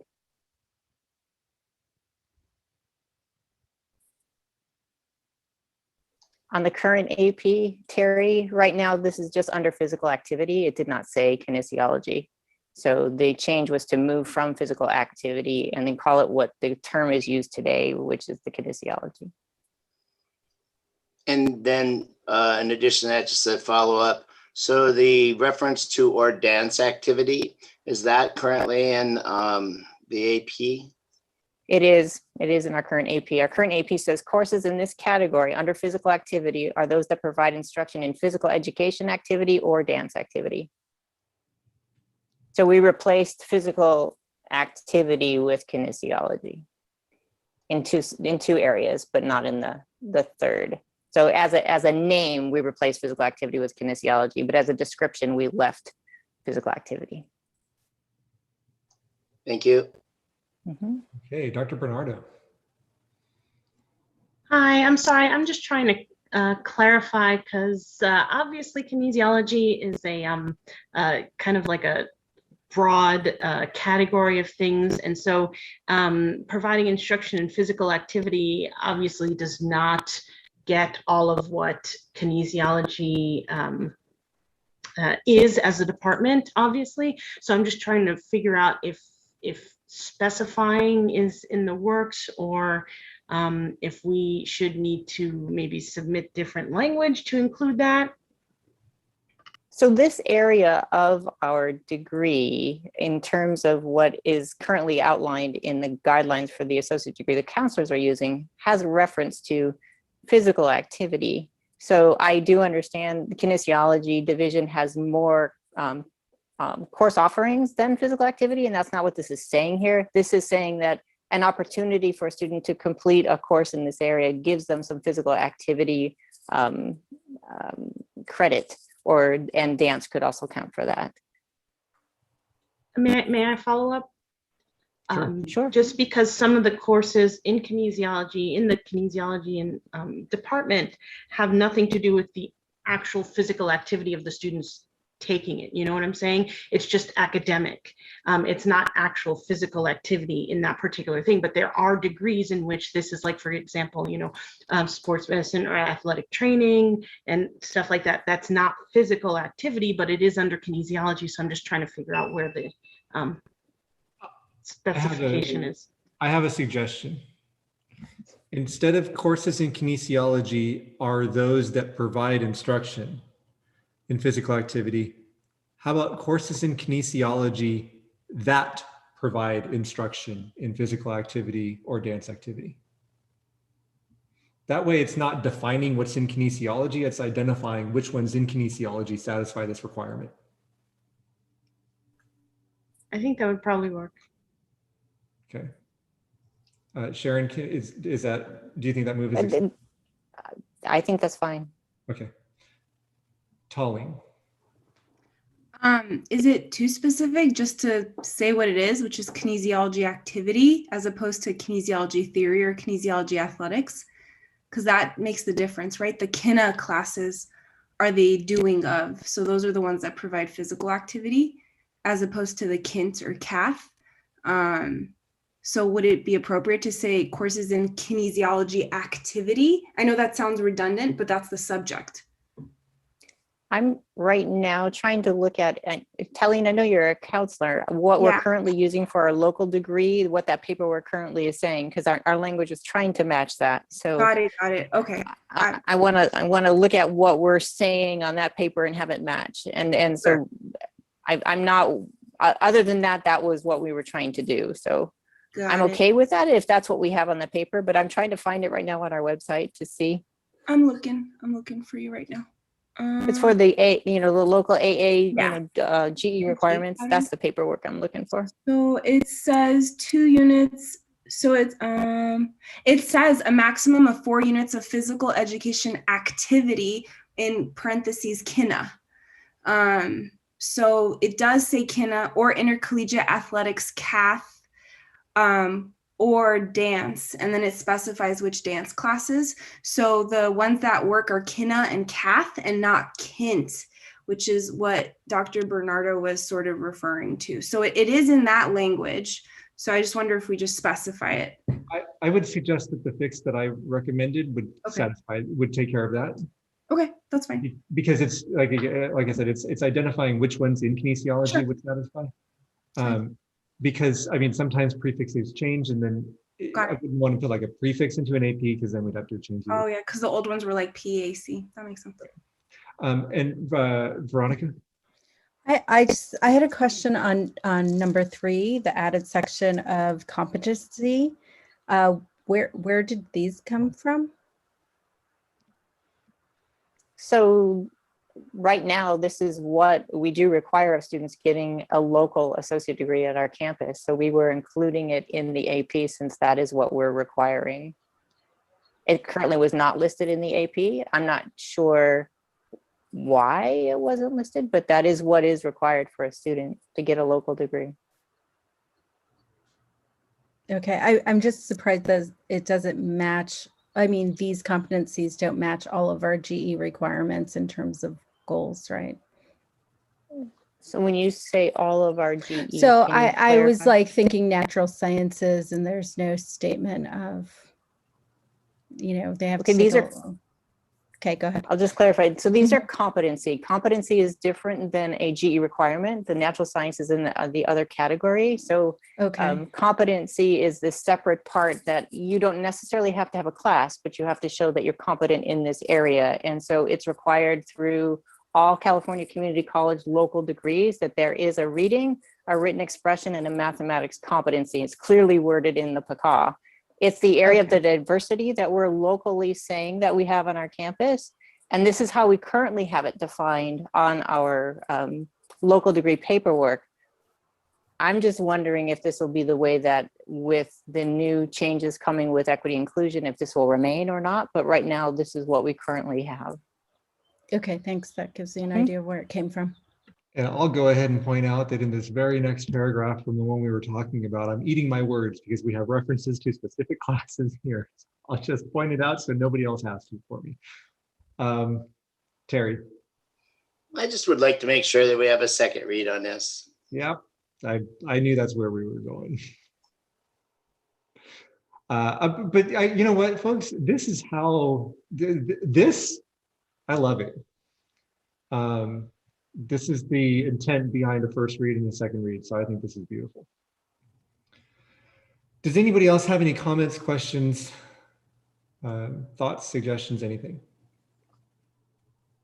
Okay, so we're going to digest this for a couple of weeks. And then Sharon, are you good to come back in 2 weeks? I'll look at my calendar. I will try to be here.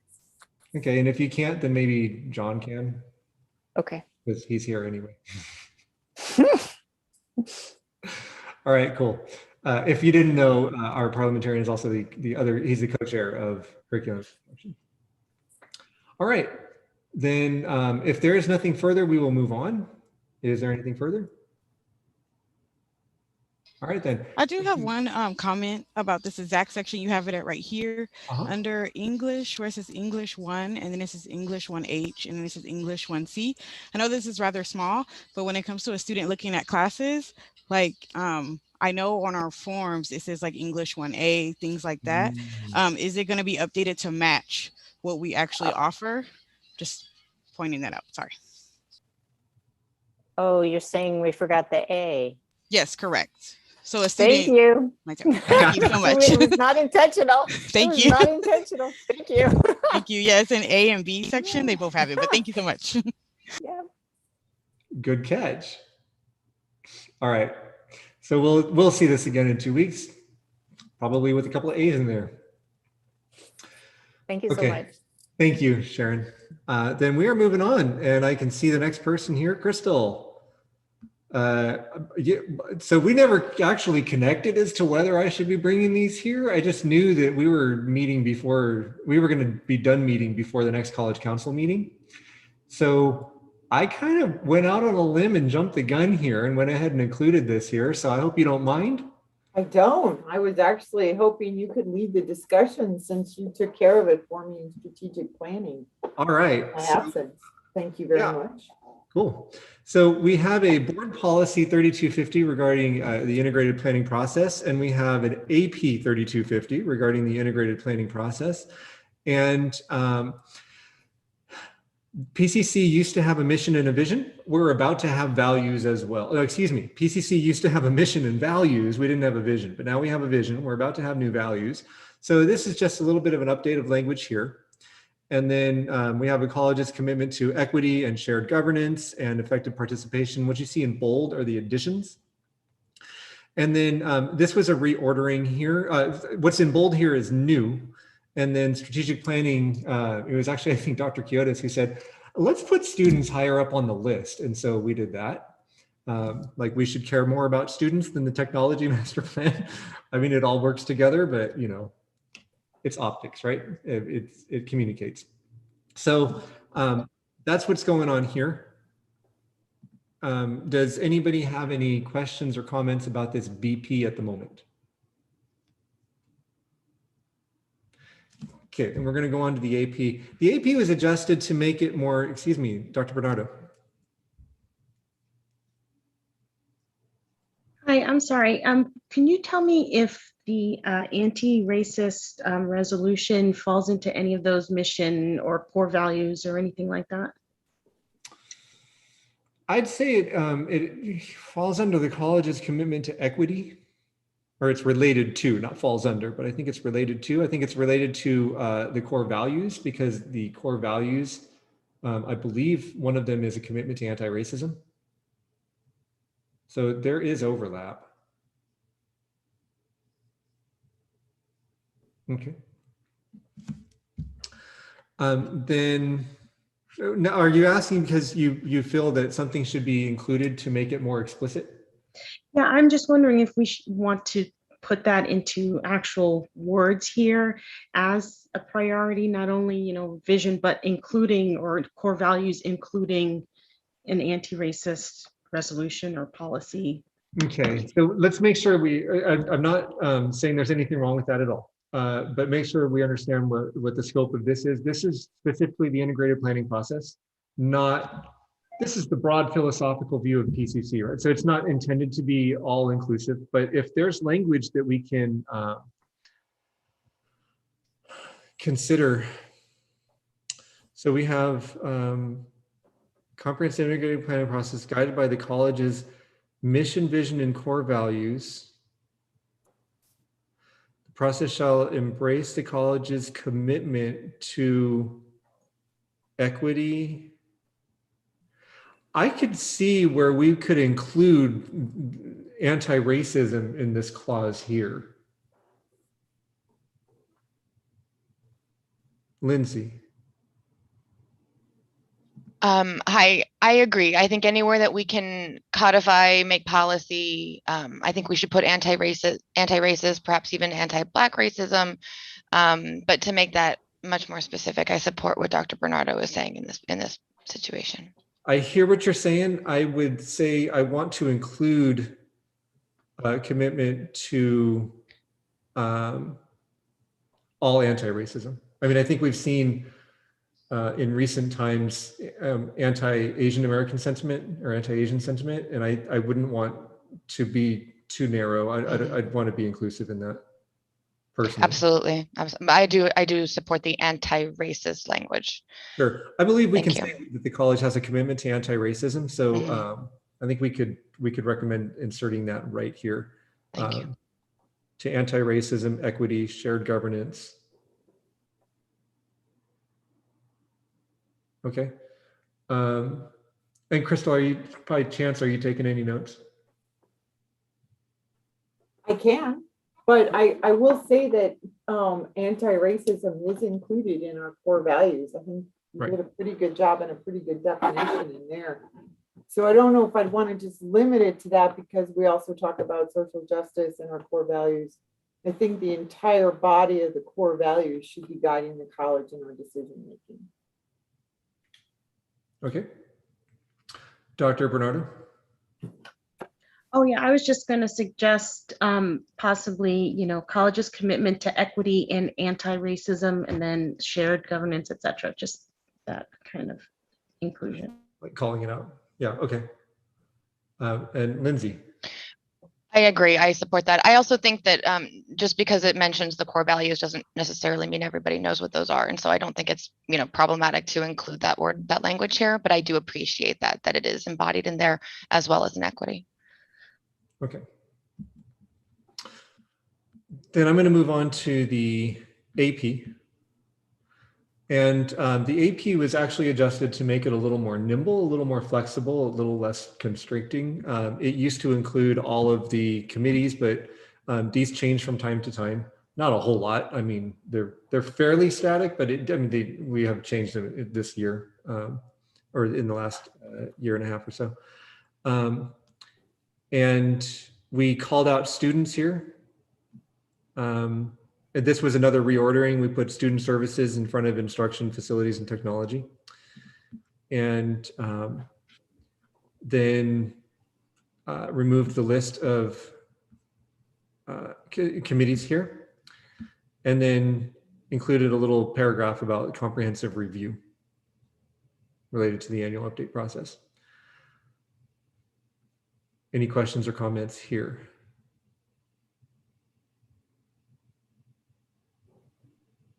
Okay. So we can do one of two things. We can approve them here and now. We can recommend that language change and then have it brought back for a second read. What do y'all want to do? I move to approve AP and BP 3250. All right, so there's a motion to approve AP and BP 3250. Is there a second? I approve to approve it if it has that additional anti-racist language, as it is not in the core values right now. Right, okay. So that was Amir, right? Yes, sir. Okay, sure. Sorry, that's my home training. It's all good. That wasn't a complaint. But what you were not allowed to second with a caveat. So you can either second or let someone else do it and then make an amendment. May I clarify my motion? I think now is the right time to do so. I intended to move to approve them as amended. Ah, okay. So second that. I don't think you get to do that. Do we now have a second, Armia? Yes, you do. Okay, so moved and seconded. I'm sorry about that. To approve AP 3250 with the included language that we talked about. It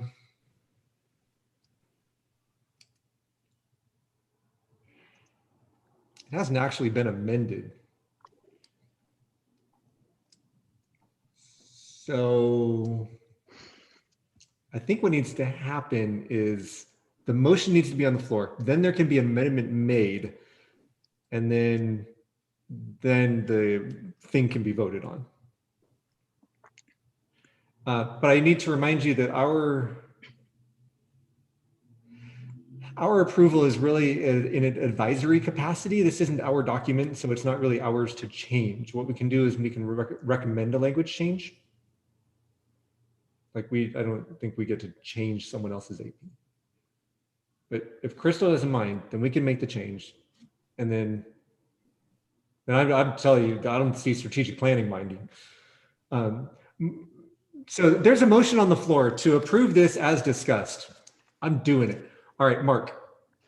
I just want to make sure, Dr. Bernardo, that that's where you want it. You want it around equity, or maybe change. I mean, it's policy, it's out there. Everybody's going to see it right there in front of them. Maybe student equity and anti-racist plan or strategy. I just want to focus in and say, Dr. Bernardo, where would you put it? Are you happy with, do you think everybody's going to be happy with putting it right around there where that cursor is on equity? I think that was my suggestion. Just add, where it says commitment to equity, just put two words and anti-racism. Yeah, that's my mental note here. Cool. Lindsay. Oh, I'm sorry about that. I was trying to facilitate the process. I can amend. I'd also like to mention that I'm looking at the core values on our website, and I actually don't see anti-racism there. Right, those are the old core values. Ah. The new ones have not yet been Gotcha. Thank you so much. Approved by the Board of Trustees, but we saw them here. You saw them here first. Okay. But yeah, the reference was like our current core values are like, if something happens to our core values, they end up being spirited away and we are left with the core values that we currently have. This will codify that we have anti-racism in here as a value of college. Okay, any other discussion? Conversation. All right, then if there are no objections, we will approve this by unanimous consent. Are there any objections to so doing? All right, then this is approved as amended. You like how I've gotten through the entire meeting here without any votes? All right. Thank you, Crystal. This has been an easy thing here. Next up is the academic calendar AP. There's a BP and an AP. The BP was looked at by the calendar committee and they said, oh, it's good. And then the AP here, it's just a small language change here. The AP used to say that the calendar committee develops the academic calendar for recommendation to the Board of Trustees. That is not what in fact happens.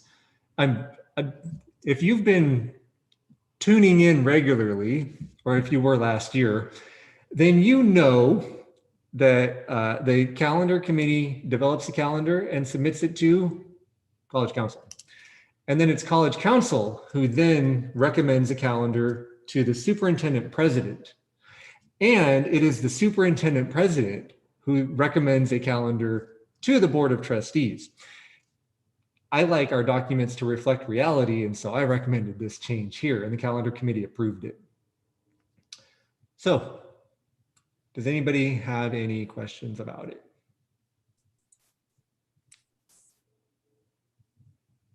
All right. Does anybody want to move to approve AP 4010? I'd like to move to approve.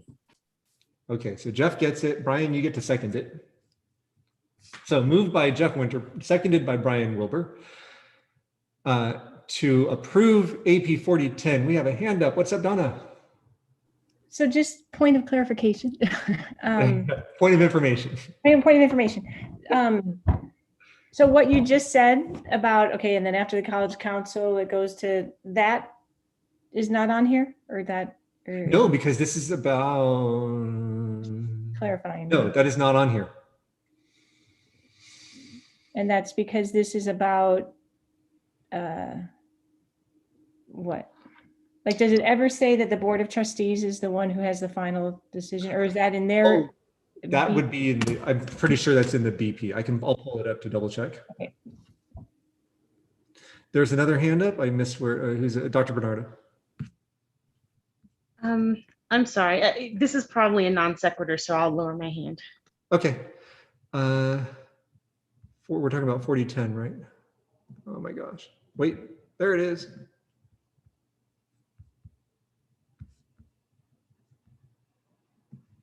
BP 4010. I apologize in advance for how overwhelming the document is that I'm about to show you. I know. It's a lot to read. The superintendent president recommends the calendar to the Board of Trustees. That goes to the board, makes sense. That is a board policy. What we had just been looking at was the AP, which just gets into a little more details. Anyway, the answer to your question is yes, it's in the BP. Thank you. You're welcome. Any further discussion about AP 4010? Then, if there are no objections, we will approve it by unanimous consent. Are there any objections? All right, then we're approved by unanimous consent. I really appreciate that you phrased it as a point of information there, Donna, because you've caught on. You know, if we talk about something, we have to vote. Okay, next up, folks, in the last time when we looked at, this is it was an oversight on my part. The last time we looked at the General Education Subcommittee charge, I remembered that I needed to remove 2 bullet points that related to outcomes. And I removed the wrong 2 bullet points. One of them was correct, one of them was not. And you may remember I did a strikeout during last meeting. But what was left off was direct the continuous improvement of student learning in the GE program. That was intended to be in the original charge of this general education subcommittee that we created. But I can't just change that on my own. I mean, thanks to Veronica, the correct charge is currently on the committee's website, but this is just a dotting I's and crossing T's thing. So can I have a motion to approve the revised general education subcommittee charge? I move that. Okay, Donna, thank you. And seconded by Dr. Stevens. Is there any discussion about this? All right, then we're going to approve that by unanimous consent. Not seeing any objections. That's been approved by unanimous consent. The second item related to this is, folks, we've had 13 people express interest in joining this committee. It needs a chair. The committee gets to pick its own chair. The committee gets to do so once it meets. Absent a committee chair, the committee cannot meet. And so we need Veronica to be authorized to call a meeting of said committee so that they can pick a chair and move on with their lives. And what will happen is, oh dear. John, I might need some help here. We haven't approved any of the members yet. Is it okay if Veronica calls a meeting of prospective members and then those members are approved at the next Academic Senate meeting? You know what, I'll just wait and see if okay, he said yes. Cool, all right.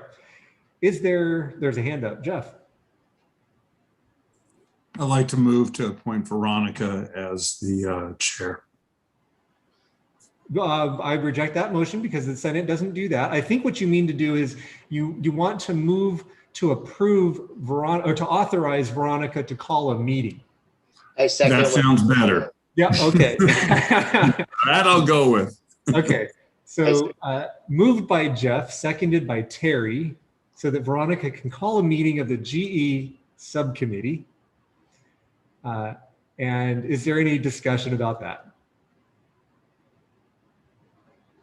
Then that motion's approved by unanimous consent unless there are any objections. Are there any objections?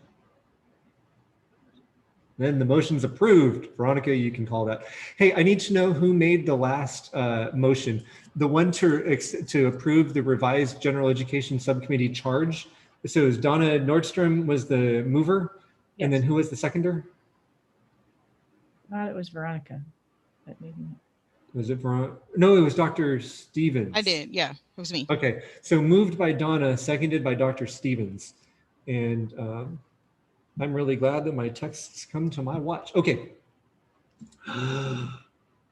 Now, the moment you're all here for, and this works out pretty well. I was hoping that by scheduling the meeting for 3 hours that we would have at least an hour to talk about AP 7210. Guess what, folks? We do. I finally figured out how to do it. So we're going to skirt around what, oh, that's not what I mean to show you. Oh, you know what? I'm going to do this. We're going to skirt around one issue because I'm pretty sure it's going to take some time. I need to limit the number of things that are open on my, no, I just need to share the right thing. AP 7210. This is the last agenda item, folks, aside from future agenda items and announcements and that sort of thing. This is the last bit of new business. I'm just going to make a note here. We're bringing back 4025. We're going to bring back 4103. Everything else was approved. Cool. So 2 meetings ago, a recommendation was made, hey, why doesn't the subcommittee look at this AP? I didn't want to do it. The executive committee said do it, so I did it. And last meeting, I sent a call out. During the meeting, if you're interested, join us. People joined us. I just know I'm going to leave someone out. Should I even tell you who all was involved? I'm afraid now. If I leave you out, it's not because you weren't valuable.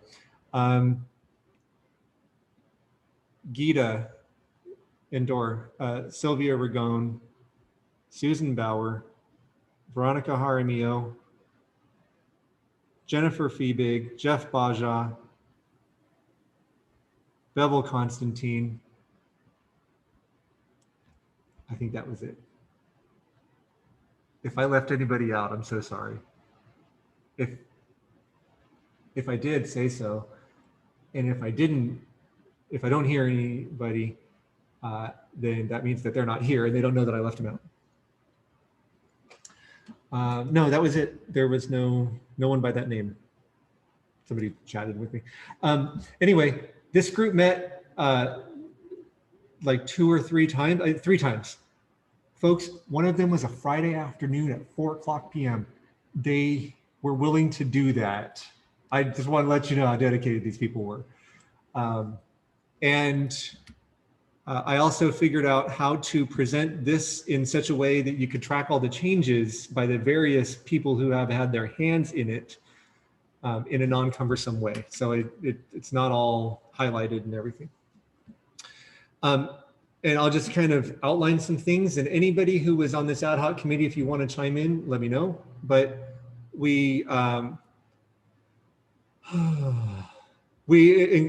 one thing to the intro, which is this describes full-time hiring, because it didn't say anywhere in here that it was full-time faculty.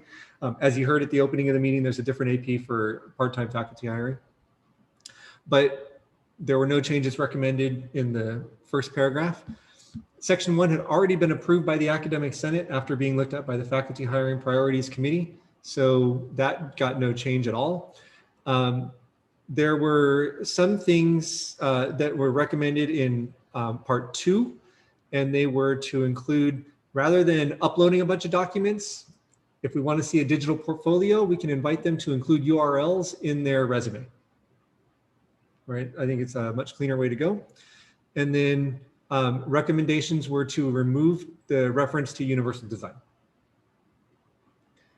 I have a feeling that I would like to think that had something to do with the statement that I made, which was, hey, a year and 2 months ago, how many of you knew about a universal design?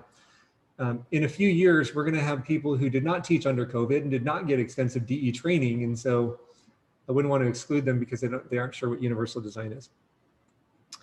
Anyway, the committee thought it was kind of there as well.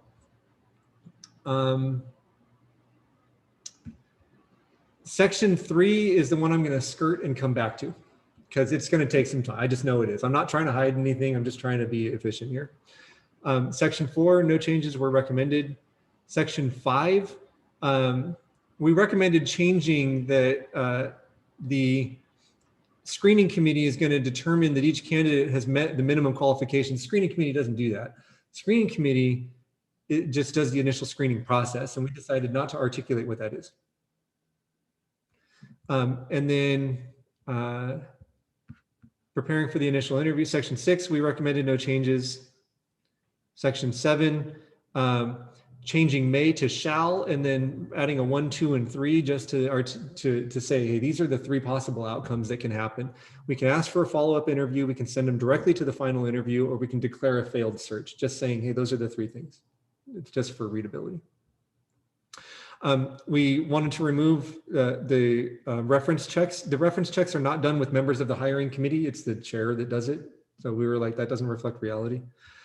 And then part 8 had an issue here. It used to say that like this strikeout here, oh, that should be in blue, whatever. This strikeout here was 1 candidate per position. And then later it was like they need 2 or more candidates per position, or 3 at least candidates. It was contradictory. So we were like, I know what the superintendent president is after. She wants more than 1 choice. And part of the reason for that is, suppose a hiring committee sends 1 person forward and that person accepts a job between those 2 interviews. Now we're screwed, right? Or now we're out. Now we have a failed search is what I meant to say. Excuse me. So the deal here is she wants at least 2 more than the number of positions. That's the wording that I came up with for what I know that she wants. And then if circumstances warrant, the committee can recommend more acceptable candidates. But if there aren't the specified number of desirable candidates, then the hiring committee provides written justification. So it doesn't lock you in, but it certainly states what the intent is there. And then little language change here. If based on information gathered from reference checks, the chair of the committee wants to reconsider the ranked list, the chair will reconvene the hiring committee to consider updating its recommendation. That's just a kind of massaging of the language that had been here already. And then no changes to section 9. We will come back to section 2. That's the composition of the hiring committee. Knowing that, are there any comments or questions about sections 3 through 9 or the introduction? Lyman. Yeah, can I see section 5 again really quick? Yep. Sorry, give me a moment to read it. Sure.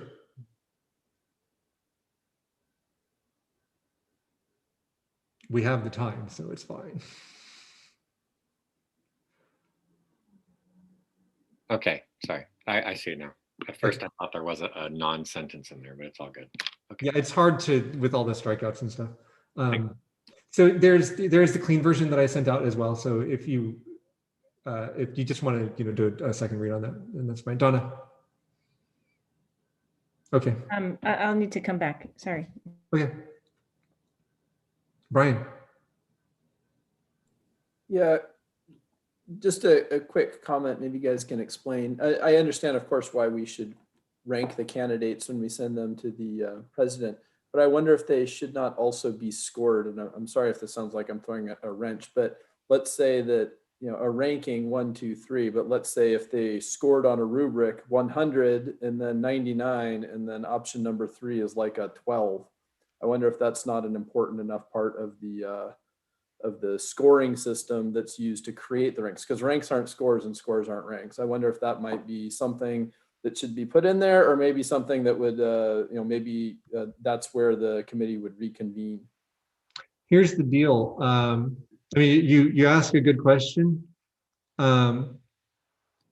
I'm just double checking that I don't have anything from the executive committee. The college executive committee is looking at or they looked at it this morning, and I haven't received any word back. Here's the deal. Erica doesn't want a rank list. She wants, just tell me the 3 that you're sending to me. She doesn't want them ranked. We, as the ad hoc committee, said we'd like to be able to rank them.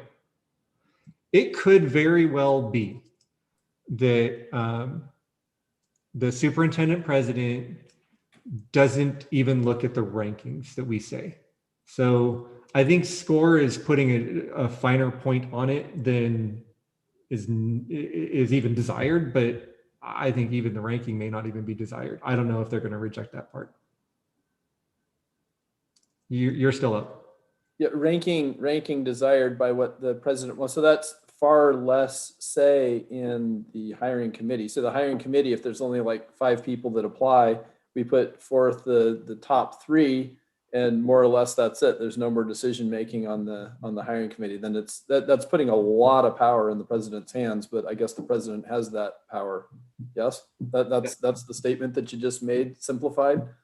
Yes, but here's but what you're going to what I've been told on hiring committees is don't send anybody forward that you're not comfortable with working with. But the comment was just made that you have to send at least 2 more than the. Right. So we have to send, or I guess the comment would be then that we declare a failed search. Well, no, there was another part there that says that. I saw the part about reconvening in a failed search. No. It was this. If the hiring committee decides that there are not the specified number of desirable candidates, then they provide written justification to the superintendent president. So no, you don't send forth anybody that you don't want to hire, period. Like sometimes people want to game the system. And I have heard of situations where they'll send maybe 1 good candidate and then 1 terrible candidate thinking, well, they're going to pick the good candidate. No. You only forward people to the superintendent president that you want to hire. So if you have a situation where it's 198 and then 12, you'd be writing a statement as to why you're only sending 2. Okay, fair enough. Thank you for the clarification. Thanks for the time. Absolutely, sure. Donna, we're back to you. We'll say the first one doesn't count. So this is we're off the chart here, or off the rails here. If we need to speak multiple times, we just will. Go ahead, Donna. Thank you. I had a question about section 3, part D, I think it is. Yep. And to me, it looks like there's 2 parts to part D, the red part here, and then the black bold, and right there, that D. See how at the end of each hiring cycle, yeah, the vice president, and then it goes and talks about that they may reject it. And then they list these new criteria based on like for the hiring faculty composition, right? The committee. Yeah. So, like, why was this here and not above in the section 2 where we talk about the composition or those requirements? And like, what, that seems like new info. And then should that just be a whole new, like, how is that related to the red part in 3D? Oh, you know what? I take it back. I think I referenced the wrong thing. We're considering 2. I'd like to consider 3 later, but what you're talking about with 3 right now is, I think, okay.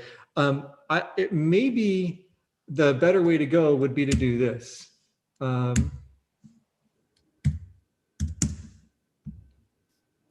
Oh, so that black bold part doesn't even connect to E that you're talking about now. I see. Maybe it goes like this.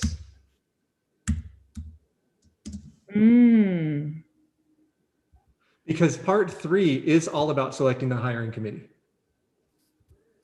And so the language that you see in blue, that's language that was, blue represents the ad hoc committee. Mm-hmm.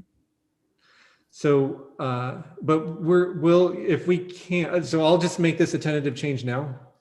Actually, you know what, I need. And then can I just clarify, in part D, right at the front, it says at the end of each hiring cycle. That literally means at the end of it, like once the board has approved it. So then we find out. Like at the end of each year.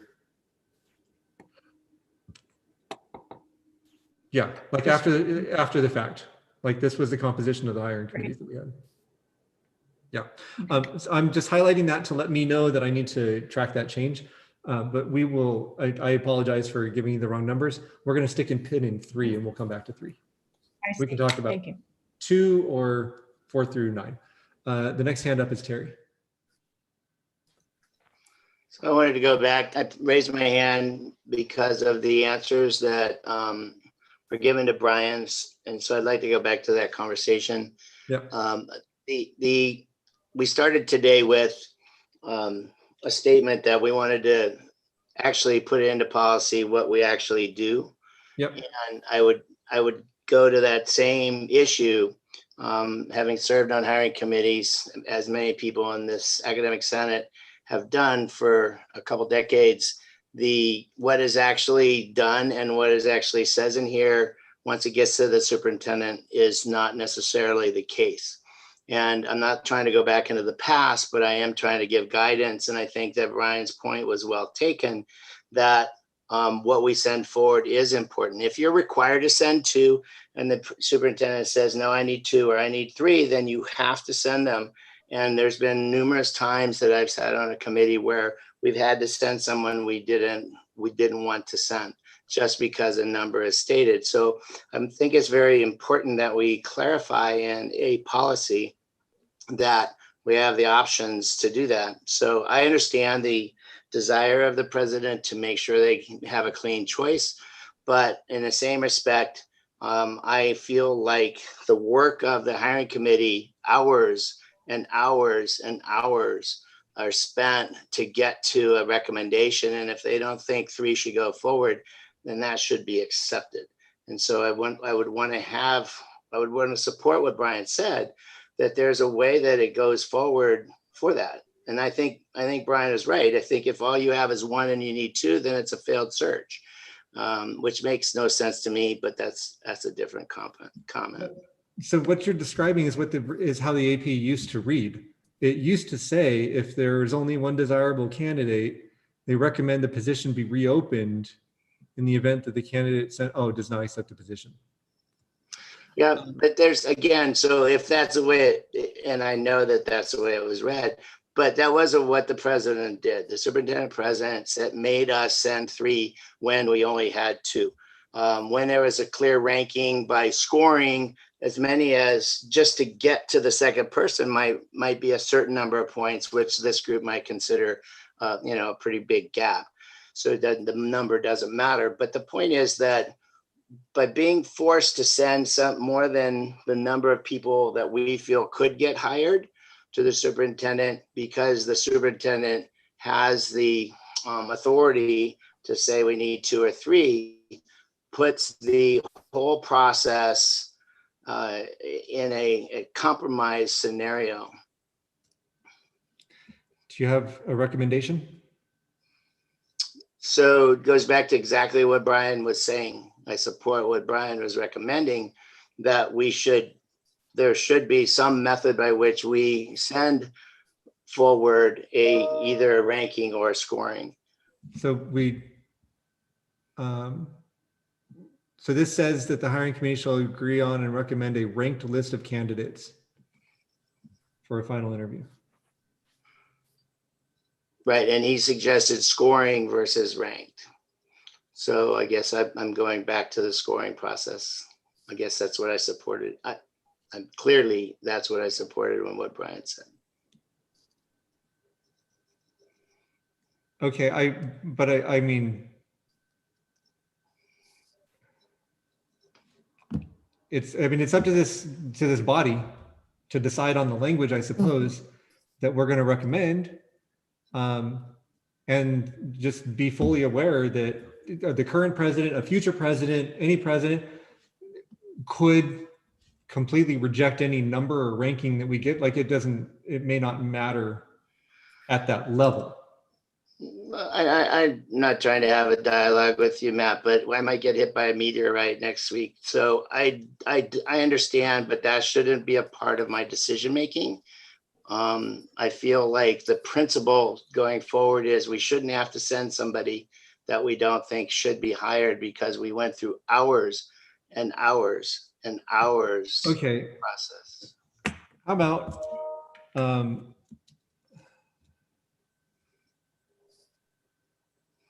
I mean, what I feel like is that there's a caveat warranted here. The number of candidates shall be at least 2 more than the number of positions being filled by the hiring committee, provided there are that many acceptable candidates.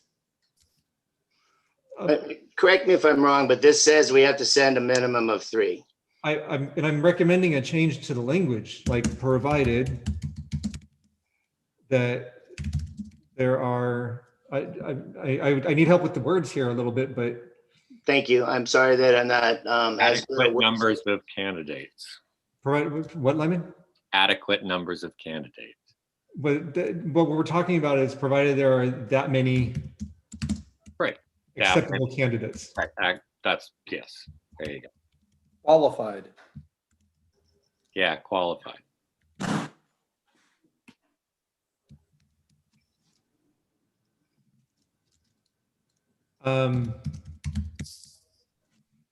Well, being qualified is not the same thing as being acceptable. Right. I mean, like what I'm trying to get at is provided that there are that many candidates that we're willing to hire.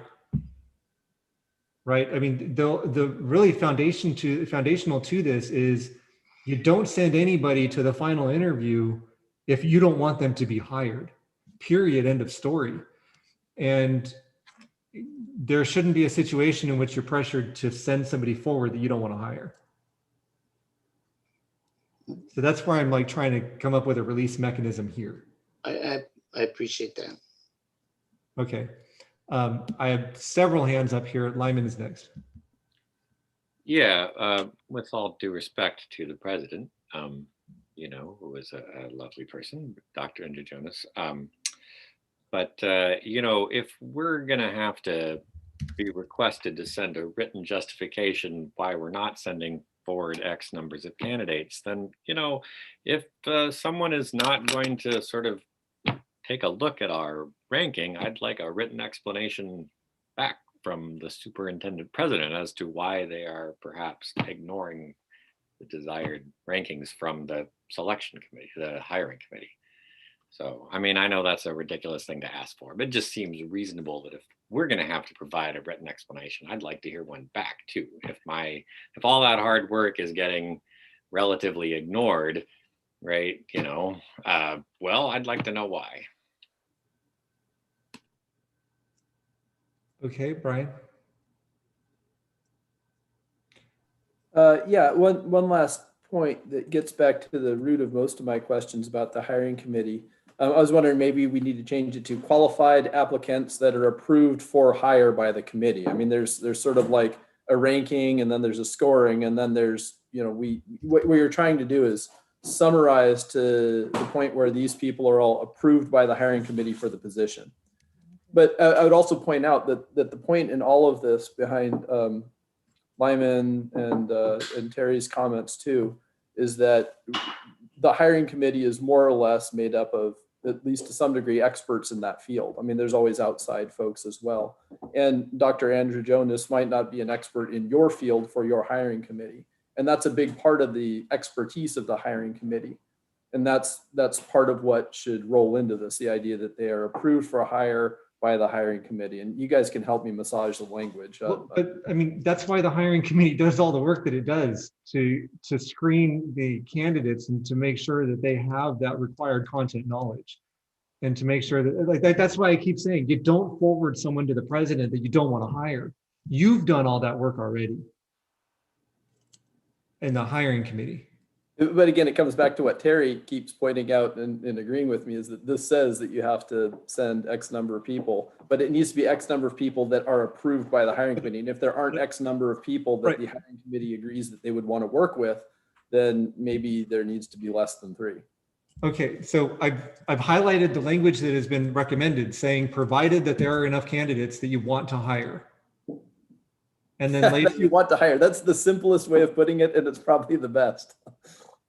Right. So, I mean, I'm trying to do what y'all are asking.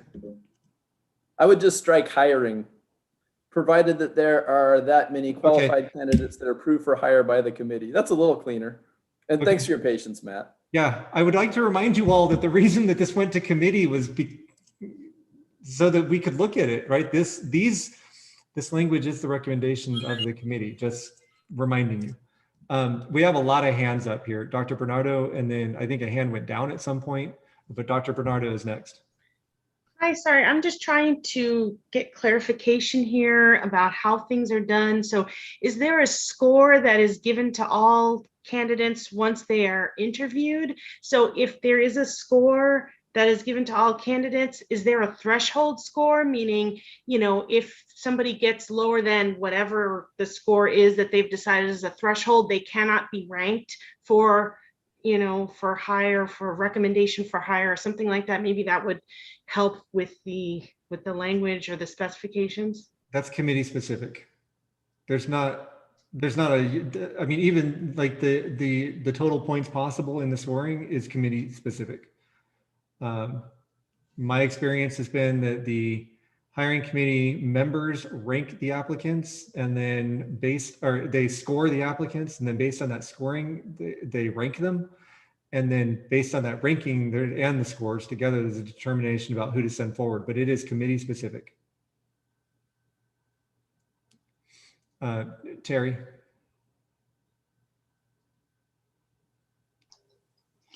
So I'm having issue with the number of that there need to be 2 more. Why does that have to be in there? Because I think that the hiring committee could determine the number of people that need to go forward. And I mean, is there a law that says we have to send more than 1? No, but there's a law that says that if we want to make a change to an AP, that it needs to be mutually agreed by the academic senate and the district. And you're saying the district is saying no? I'm saying the superintendent president is the reason that that there exists this clause that more than one candidate is going to be sent per position. Okay, so I just want to state to the academic senate that what this is saying is that a hiring committee has to determine a failed search. So if we don't have 3 people that could be hired into that position, it's incumbent upon the hiring committee to call it a failed search. That is not true, because you could provide a written justification for why you're sending only 2 or 1.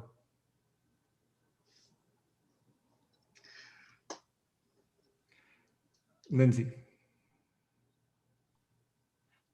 I just had an aha moment of that we can write written justification. So, because my concern was if you only have one person, and let's say the committee decides on that one person, but we're required to send 2 others that we haven't selected, we want this one person, does that end in a failed search? So it could be that we send a letter saying we want this one person to the president. In that case, what would happen? And also, I have a point of clarification. Is this happening now? Because when I was hired, only one person was sent. Sorry. I mean, is this happening now? Is this a change that's happening now? Because this is a big change. I'd like to take this back to my department. I'm not comfortable voting on this today, just FYI. Thank you. No, it's not happening now, because if you read through like all of the formatting here, it used to read, if the hiring committee decides there's only one desirable candidate, the committee shall recommend that the position be reopened in the event that the candidate sent forward does not accept the position. So no, this is a change. Susan. Yeah, I think what Lindsay was referring to was a little above what's being viewed right now. And it used to be that only one person was decided upon, was recommended, and then the president approved that person or not. And over the last previous president or 2, that kind of shifted. And that's the reason that we need to reflect what's happening. And I just wanted to state, as part of the group that was discussing this, I think the addition of that highlighted in yellow section clarifies, because with part 3, we as a committee can, instead of sending 3, I think it's clear we can send 1, but we need to state why we're only sending 1. Is that then a failed search? No, but if that one person we put forward takes a job elsewhere, then it may turn out that it is a failed. So we have that risk, and we in natural sciences did that when we were told by a president, you have to put 3 forward. And we didn't have 3 we wanted to put forward, so we put less than that, and it was a failed search. And it wasn't that there wasn't anybody that was qualified. It was that I won't go into details beyond that, but I think that's kind of the heart of the discussion we're having right now. I was going to suggest that the wording we don't talk about details of a particular hiring. Right. But I'm stating that if it won't necessarily be a failed search, but if that person takes a job elsewhere, it will result in that. So not because of the president, but because of the person that we're interviewing.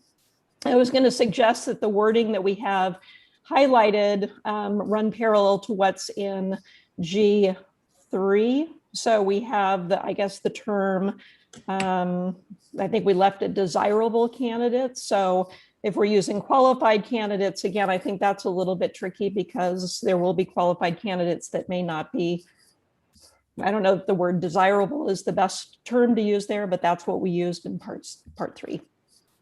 Okay. Sylvia? Yes, my intervention, I don't know if it's still that much relevant at this point, but I just wanted to say that there is a reason why, in my opinion, ranked is better than scored.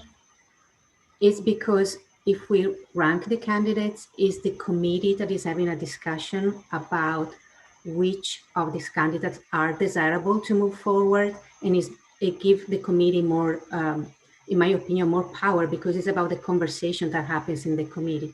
If they are scored, then it's less based on the unanimous consent of the committee. Okay. Tito wanted to jump in a while back. He put his hand up and then took it down. Tito, what did you have? Yeah, I mean, just briefly, again, just kind of to the point that Susan actually just brought up, I too have actually chaired committees where we've done just that, and that we weren't comfortable. And Terry, I get your point where it has a certain number. And again, we didn't have the candidates that we wanted to send that actually included that number. So we sent the 2 as opposed to more than that, or because we felt those would have been exactly what Matt, you keep saying, those are the only 2 that we felt comfortable being hired on, either one of those 2, but any more, we simply didn't feel that, and we sent a justification, and it went through with that, with one being selected to be hired. So there is that component of G3. Agree with the number, it doesn't always fit, but again, when there is that opportunity, that's why G3 is there. And the edits that are being recommended, I actually truly like it as it is there. The end. Thank you. Terry. I would like the body to consider ranked with scores. Okay.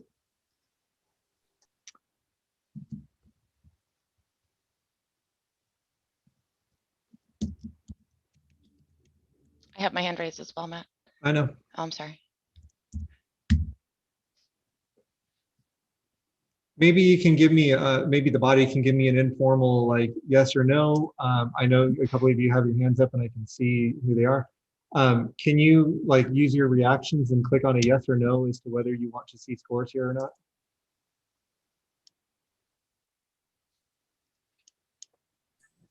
Please repeat that sentence. Do you want ranked and scored? Or ranked with scores? I saw like 6 yeses and maybe 4 or 5 no's. That is not, do we still have quorum? We have 42 people in this room. So now I need you to click on the green, wait, on the count of 3, hang on, everybody stop, please. Because there's a limited life for these emojis. They go up and then they come down and I can't get a vote or count. So I'm gonna count to 3. And when I do, I'm gonna ask y'all to click on the green yes or the red no, and I'm just gonna trust that only Senate reps are gonna do it. 1, 2, 3. Okay, I've got 17 yeses and 6 nos. The OR scores have it. Don't tell Robert that I just violated. No, that's Brown. Don't tell Brown, Ralph M. Brown, I believe is his name, that I just did that during this meeting. Okay, so scores. Lindsay. I'd just like to say we were already told by the president that she's not going to pay attention to that. So as much as we say, please read it, please consider it, she's not going to. So unless we put that in here, I don't think that that is going to make any difference. Okay. I think we've thoroughly exhausted this particular topic. Lyman. In response to Lindsay, this Dr. Angelinonis may not be president for the next 100 years. So this goes on past that. So even if it's being ignored now, it may not be ignored in the future. Fair point. Thank you, Lyman. Oh, Dr. Bernardo, the yeses or nos were whether or not to include scores with the rankings. Okay. Is there anything else in the AP besides section, whichever one we're avoiding right now, that you want to address?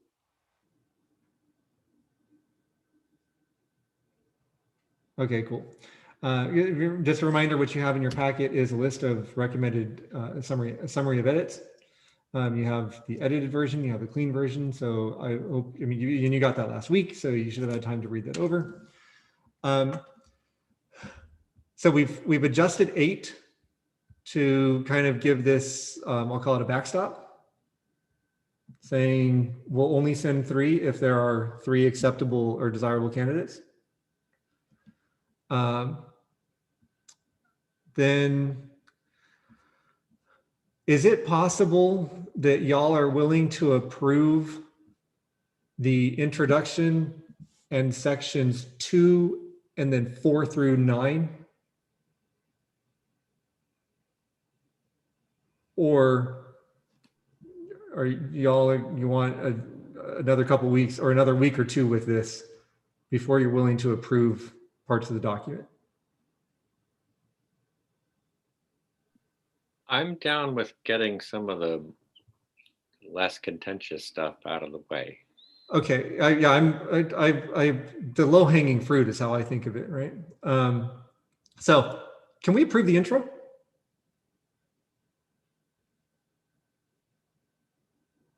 You want to make that a motion instead of an emoji?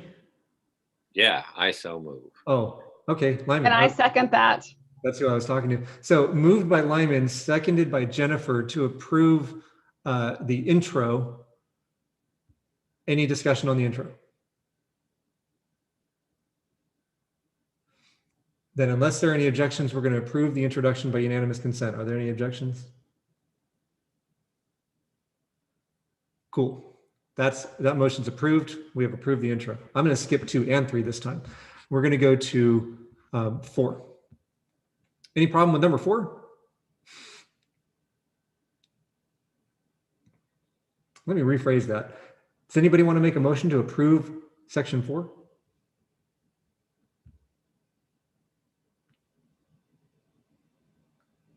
Brian, your hand is up. Is your hand up to make a motion? So moved.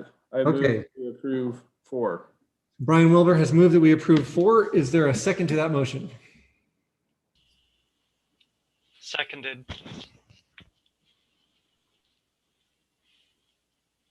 Trying to figure out who that was. Sorry, who is that? John Mathewson. Thank you. I knew your voice was familiar. Hey, how you doing? Okay, so moved by Brian Wilbur, seconded by John Mathewson to approve section 4. Any discussion? Then that is approved by unanimous consent unless there's an objection. Any objection? Approved by unanimous consent. Then section 5. Can we approve that one?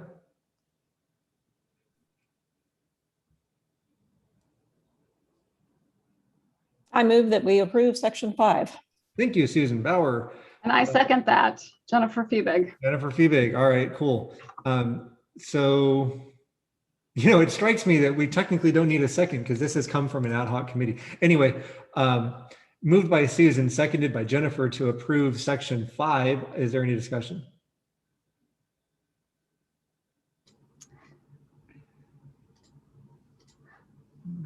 Holly. Sorry, can we approve section 5 if it refers to section 2A3 and that hasn't been approved yet? Right, we didn't do 2 yet. So I heard you say you want to move to table this? Yeah, I want to move to table it. All right, all in favor? Sorry. Actually, no, not sorry, just, You don't have to be sorry. Then I second the table. yeah, we're gonna table this by unanimous consent. Okay. I'm just, y'all know now, if you object to unanimous consent, you're going to say so, right? Yeah. Okay. Then we have tabled 5. Good catch. Section 6. Is there a motion to approve section 6?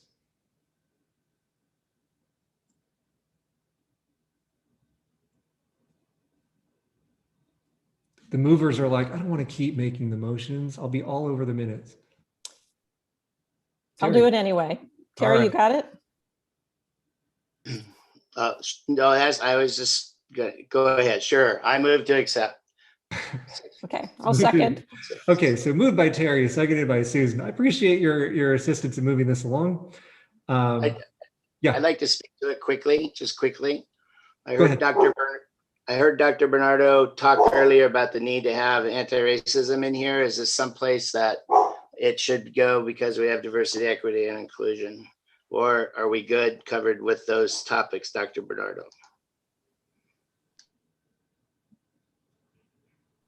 I'm sorry, I'm looking, and if we're doing inclusivity and diversity, then wouldn't the equal employment opportunity officer sort of that be incorporated with their job as well?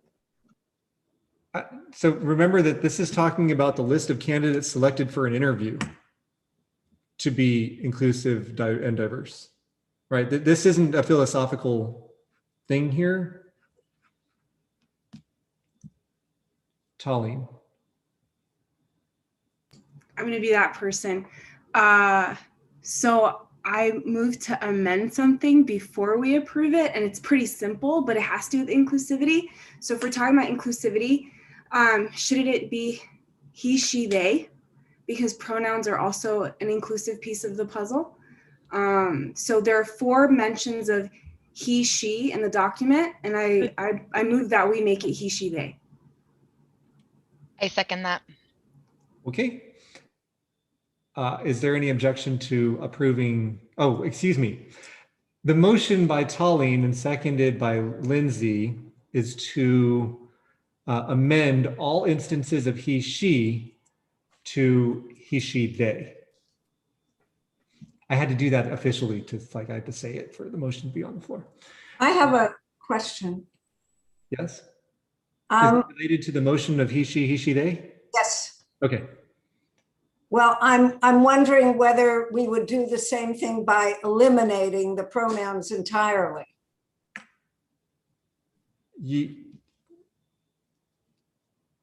I would rather do he, she, they than to put that person, that person, that person.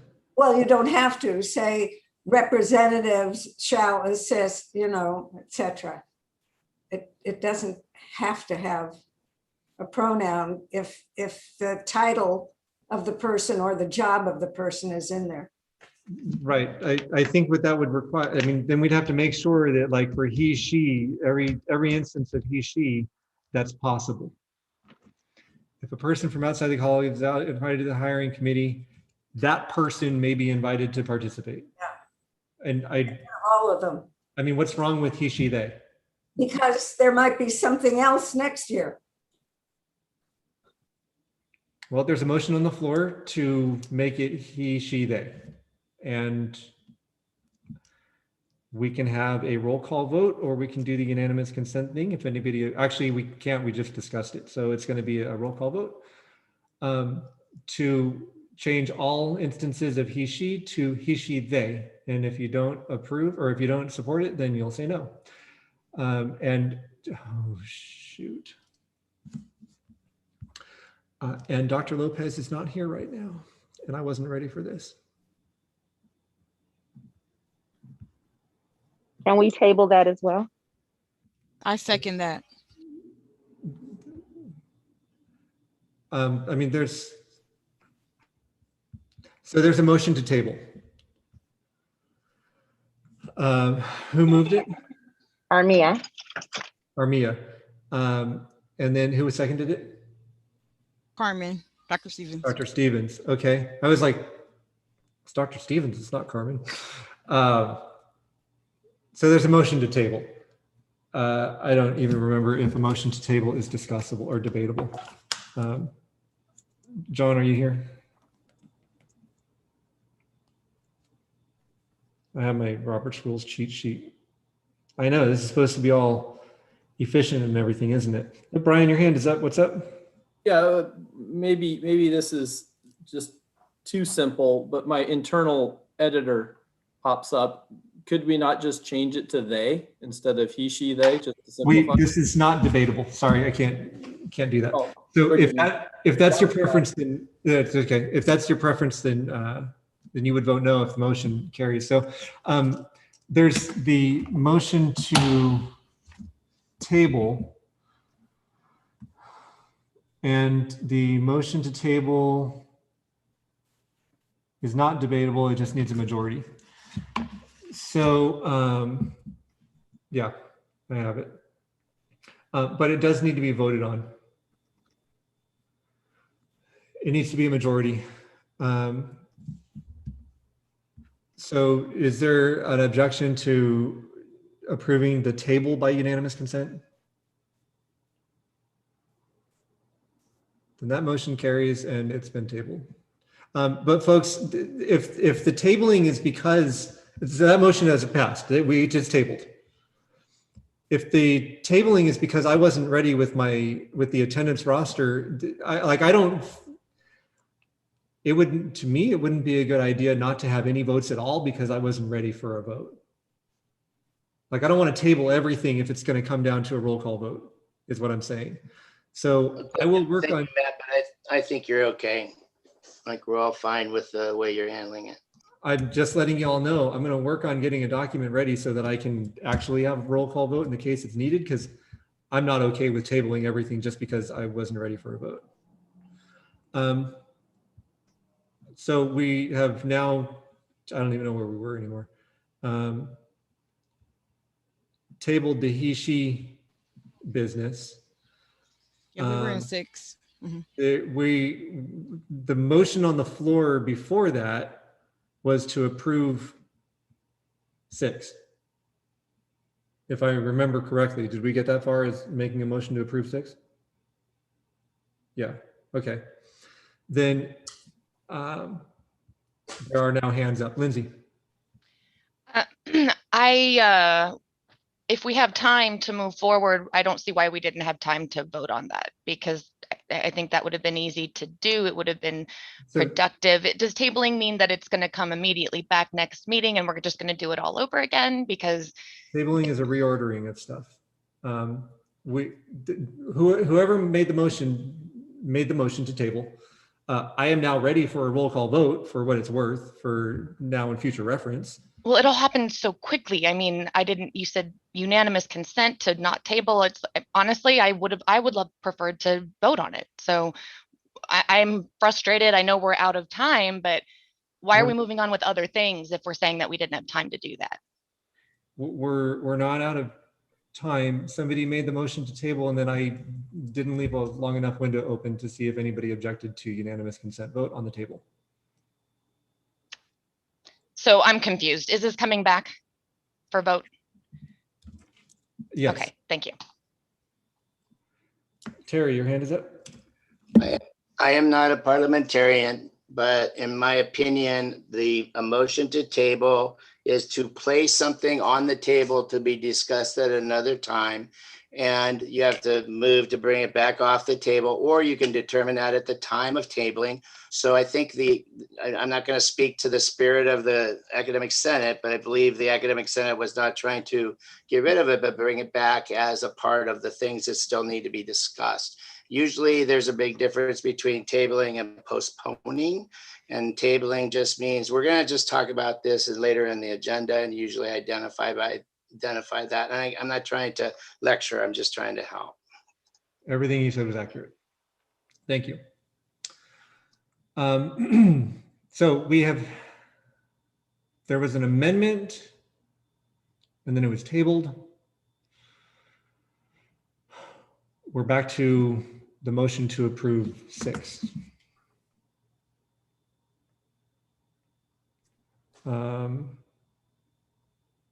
And it was moved by Terry, seconded by Susan. And so, I mean, here's what we can do. That motion was to table. It was, I don't know if it was to table until I was ready. I'm ready.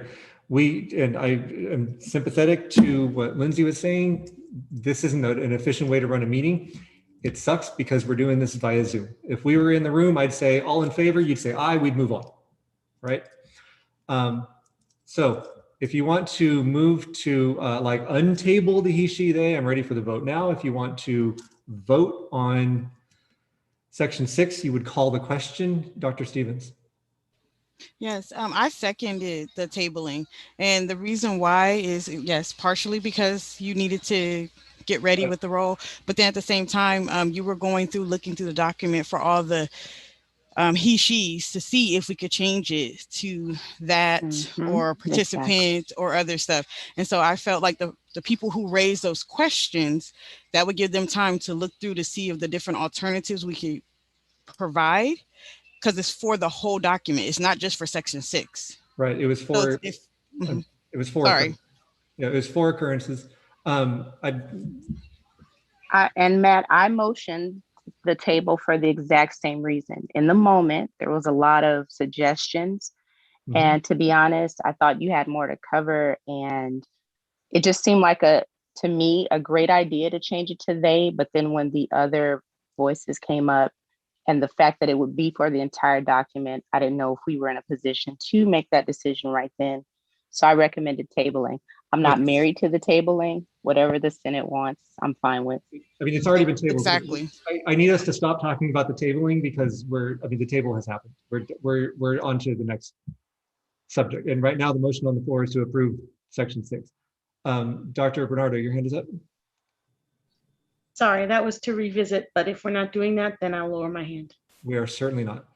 The motion on the floor, Armia, is your hand up again or still? No, my hand is just not been lowered. Sorry about that. Thank you. Okay. No apologies necessary. Veronica. I don't know if you are sharing something with us, but I don't see anything on the screen right now.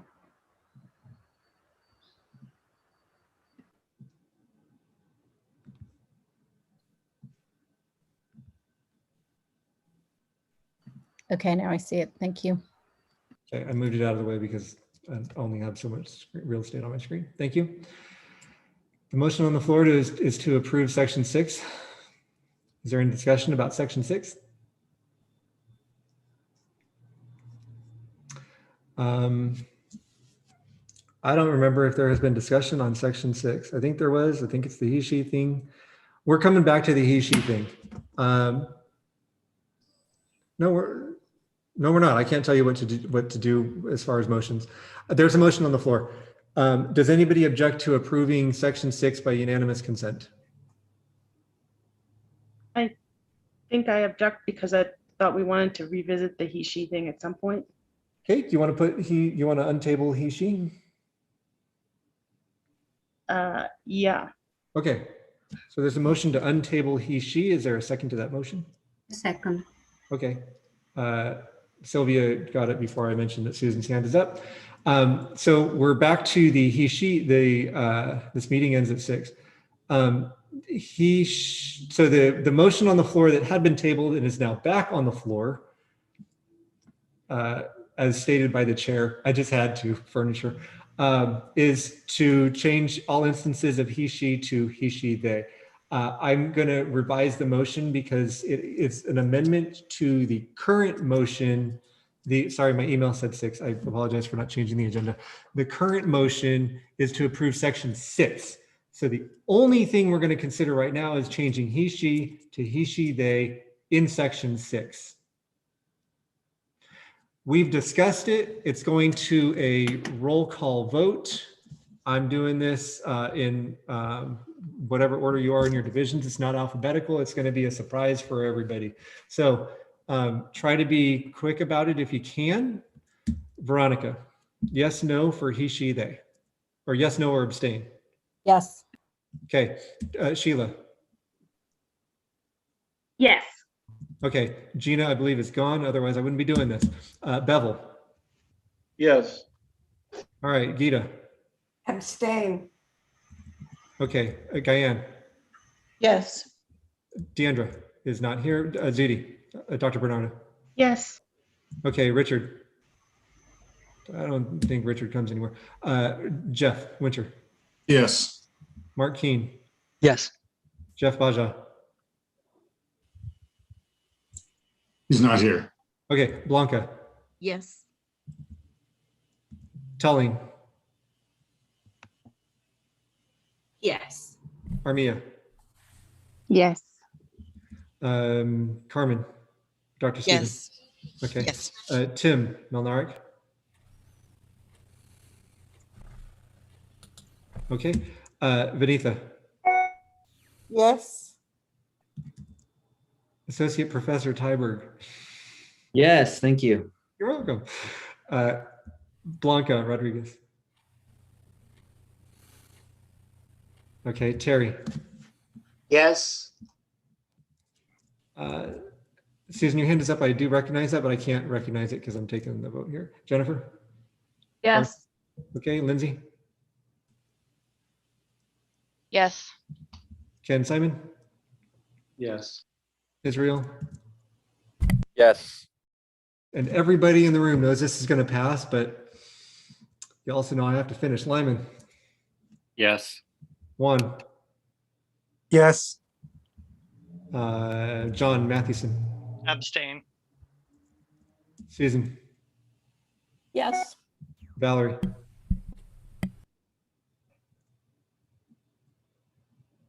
Michael Vendraska. Yes. Brian. Yes. Eric. Yes. Kyle. Yes.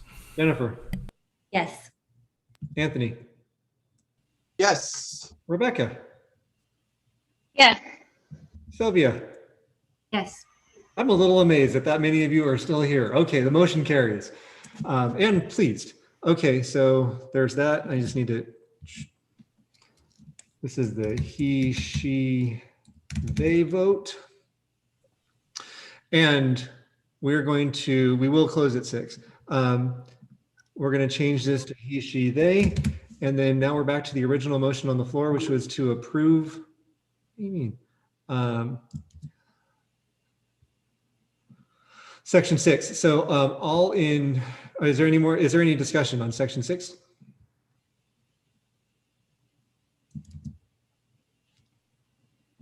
Okay, then unless there's an objection to approving by unanimous consent, we are going to approve this by unanimous consent. Is there any objection to so doing?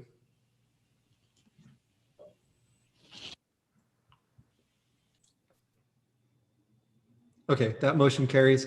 We have approved section 6. We are on to section 7. Is there a motion to approve section 7?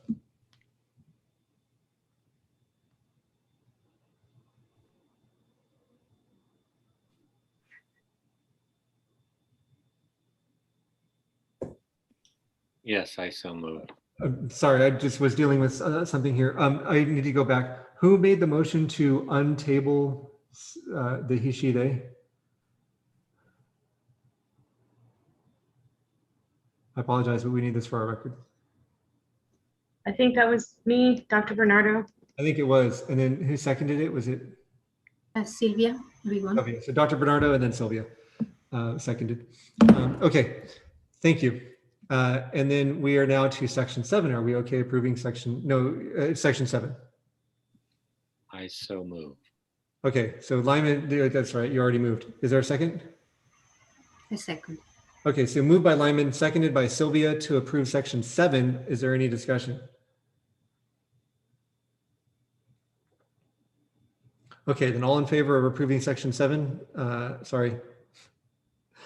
If there's no objection, we'll approve it by unanimous consent. Is there any objection? Okay. Then that motion is approved. Section 7 has been approved.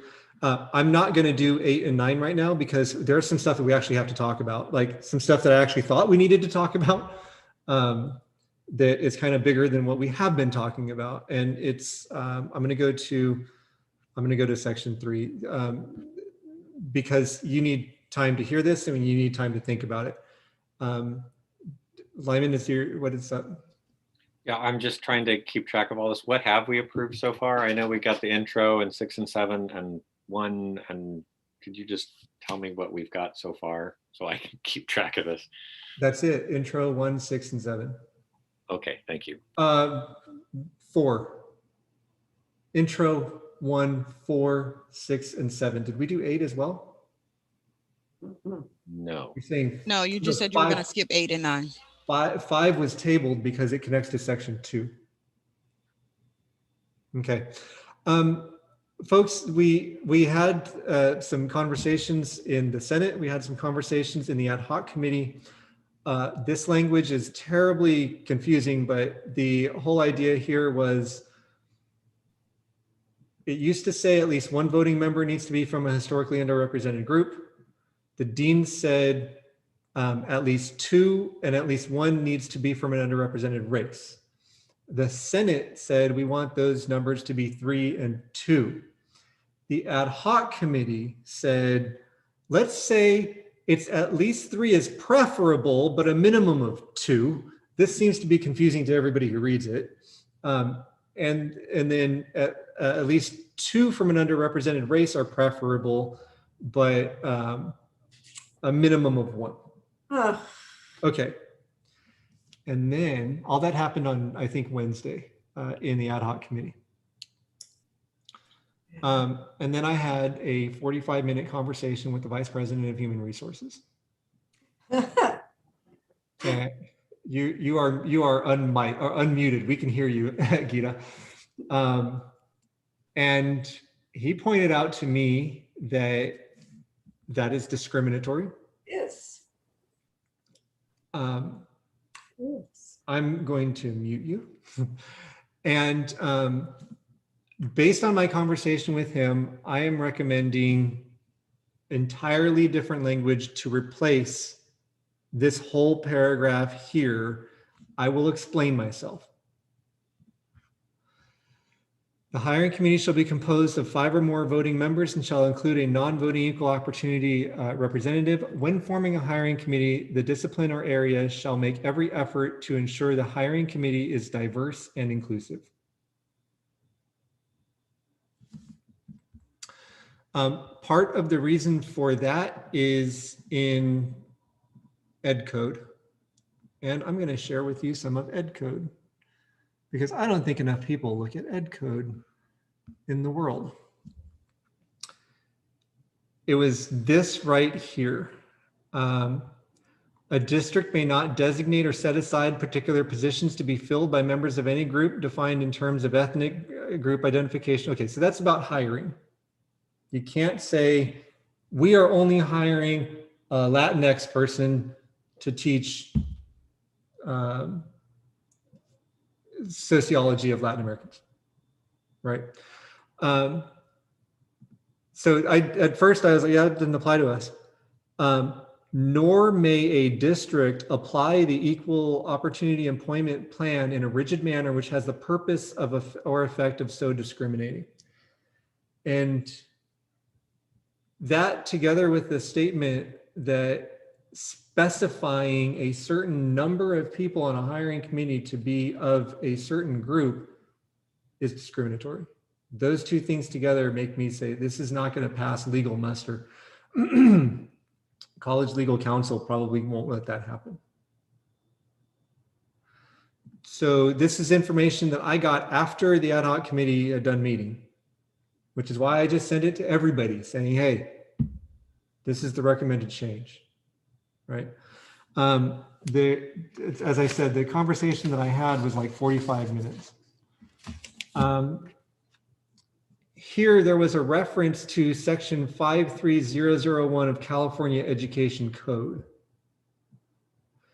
And I'm going to share with you what that is. And this one's on me.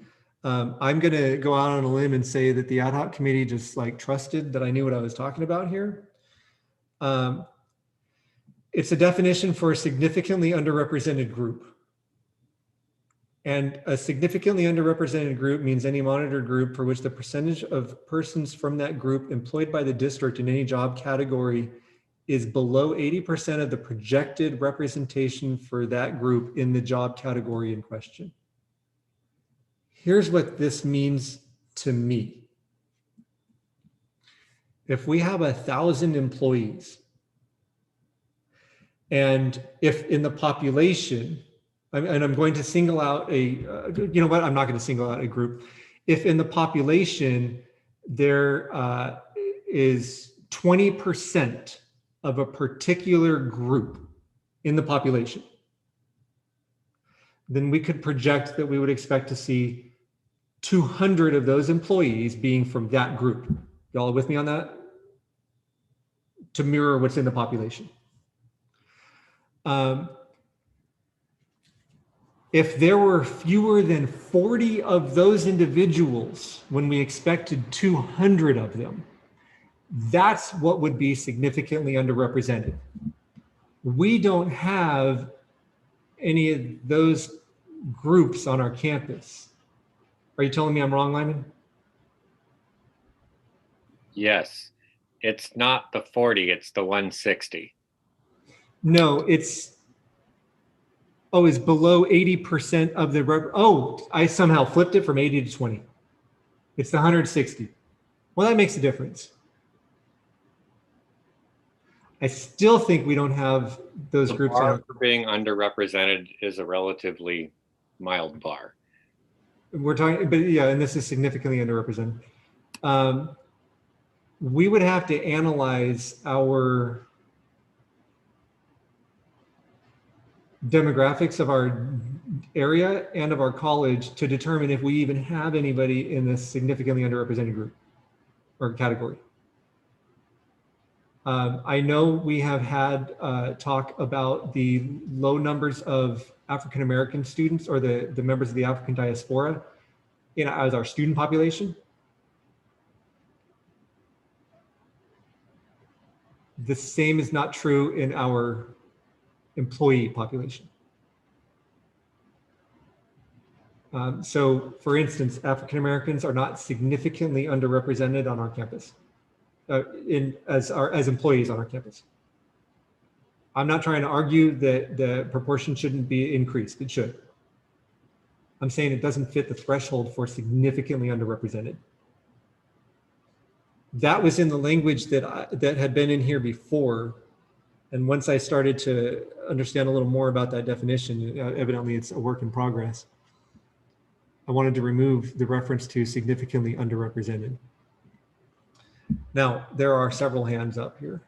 So we're going to go with Dr. Bernardo. For the, I guess, code that you were showing us earlier, for some reason, I didn't get the whole section, what that was under. I just saw that little piece, so I wasn't sure what that was referring to in particular, but I thought it referred to actual positions, not positions on hiring committees. So I was kind of confused about that. So this is about screening and selection procedures. You're right. This is about positions to be filled. But then there's this applying the district's equal employment opportunity plan in a rigid manner that has the effect of so discriminating. Staffing hiring committees would be a way to enact the district's equal opportunity employment plan. How would that be then the purpose or effect of so discriminating? If we are aiming to diversify and make sure as to the fullest extent possible that every hiring committee is as diverse as possible within reason, how would that be applying it to as a very what was the well terminology? You know what I'm saying? What to affect discrimination? Are we saying that more diversity would affect? Do you know what I'm saying? I do, and I'm not saying, okay, this statement here, the way this is worded, this does not guarantee more diversity. Because what you could have is a hiring committee that has 3 members who are non-white, who could all be of the same ethnicity. And that would satisfy these criteria. That is not a diverse hiring committee. You could say it's a non-white hiring committee, and that's fine. It's not diverse if you have a lot of members who are of the same ethnic or racial background. Right, so that's part of the reason that I am recommending the language, ensure the hiring committee is diverse and inclusive.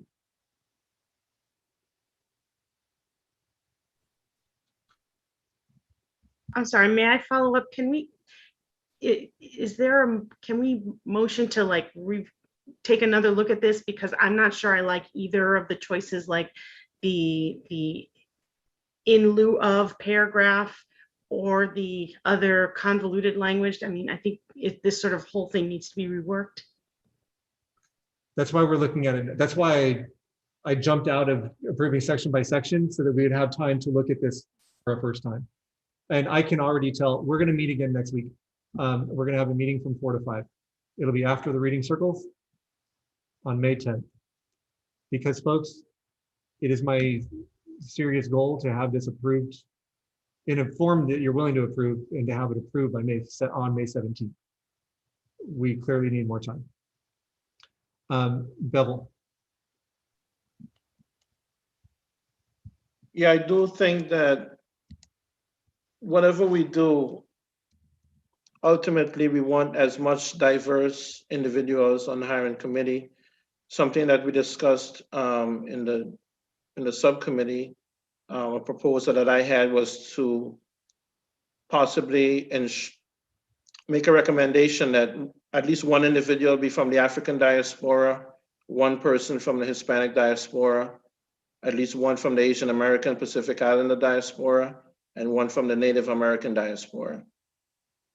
But I'm not sure if that's going to clash with Ed Code. And perhaps we need to look at the Ed Code in terms of the language that's there, and maybe that needs to be changed. And I don't know, that's a bigger conversation, but that would be my recommendation. Well, okay, first off, this body is not going to be changing Ed Code. I'm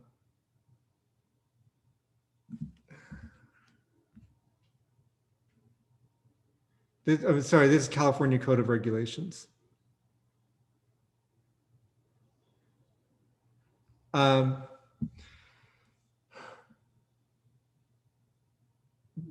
Human Resources is not going to staff hiring committees based on race or ethnicity, because race and ethnicity is not a qualification to be on a hiring committee.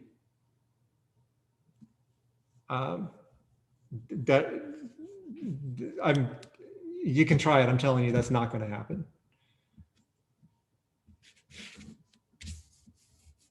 And frankly, this is a lot of conversation about race, and I understand why. Yeah. But when we say when I say diverse and inclusive, folks, diversity includes race and ethnicity. Absolutely. It also includes gender. It includes sexuality. It includes sexual identity. It includes sexual orientation. It includes disability status. It includes military status. It includes marital status. That's what diversity is. Specifying I need members and age, right? Specifying I need members of X, Y, Z, and W ethnicities on a hiring committee is not, it's very prescriptive. It is not, it's actually not inclusive. And it doesn't take into account the other kinds of diversity that exist. Right? Lyman. Yeah, a couple of points. Going back to when you were showing the thing about the significantly underrepresented groups, and you had a little piece of text that came up. And then you were using the example about the number of African-American employees at PCC. So when we are viewing significantly underrepresented, are we supposed to be reviewing that from within our own context? For example, like African-Americans are massively underrepresented in mathematics, whereas they're less so in other divisions, right? So, you know, or do we just say the college has, you know, X number of African employees, so we don't need to, you know, consider that? I mean, do you see where I'm trying to get at with here? Yeah, the database where we're getting that from would be all college employees. Okay. I wanted to follow up with what Dr. Bernardo said, that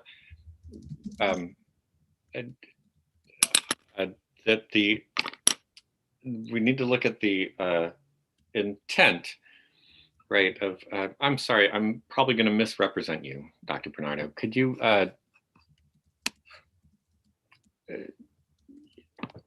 you know what, time notwithstanding, as I know we have very limited time, I think I'm going to talk more about this on, what day did you say? Next Monday? Is that right? Next Monday from 4 to 5. Okay, thank you. I'll just drop my hand now. Okay, and Carmen, I don't understand what you're asking me in the text. Bevel, your hand. I need to go through the other people before I come back to Bevel. Anthony. Yeah, did you mention that the college has a college legal counsel? Yes. I think it'd be great if we can invite them in and consult with them to see what the parameters of this process are, because I'd rather have the actual legal experts guide us through this process, so that we know exactly where we are and where we can be. And also, you know, with the thresholds and the demographics, I mean, can we do like a college-wide analysis of demographics, like not only with race, but also sexual orientation, and I mean, just so we get all the demographics and we know specifically where each group rests, so we have an understanding of what the composition of our community is. Because I think that's really important, because the way that now this new statement is, it waters down a majority of the work that we've done previously. So I just kind of want to make sure that we can double check it all. Thanks. Thank you. Dr. Stevens. Yes, so what I sent you in the chat was going over a little bit of exactly what Dr. Anthony stated, was when you said earlier that you talked for 45 minutes with the VP of HR, you made the comment afterwards that the way we're advising for it to be edited will not legally stand, that it will go through our legal process and they will basically stop it, right? That's my suspicion. Okay, so that was just summarizing, sorry. But I was just saying it's a lot of changes made on the version you're showing us now, not your section, but the section above it, section C. Could we see it in its original format? Because I'm wondering, what are we asking for that's so drastically different that they would stop, if that makes sense? Because I know. Sorry, I just want to say, I see what we asked for, but they were always asking for a certain number or percentage of something before. So we just upped that number, right? From 2 to 1 or from 1 to 2 or from 2 to 3. Does that make sense? Yes, it used to say at least one of the voting members shall be from a historically underrepresented group. So I guess where I got stuck is when it changes from the 1 and it goes to 2, how did that like change it into where it could not be approved or possibly would not be approved?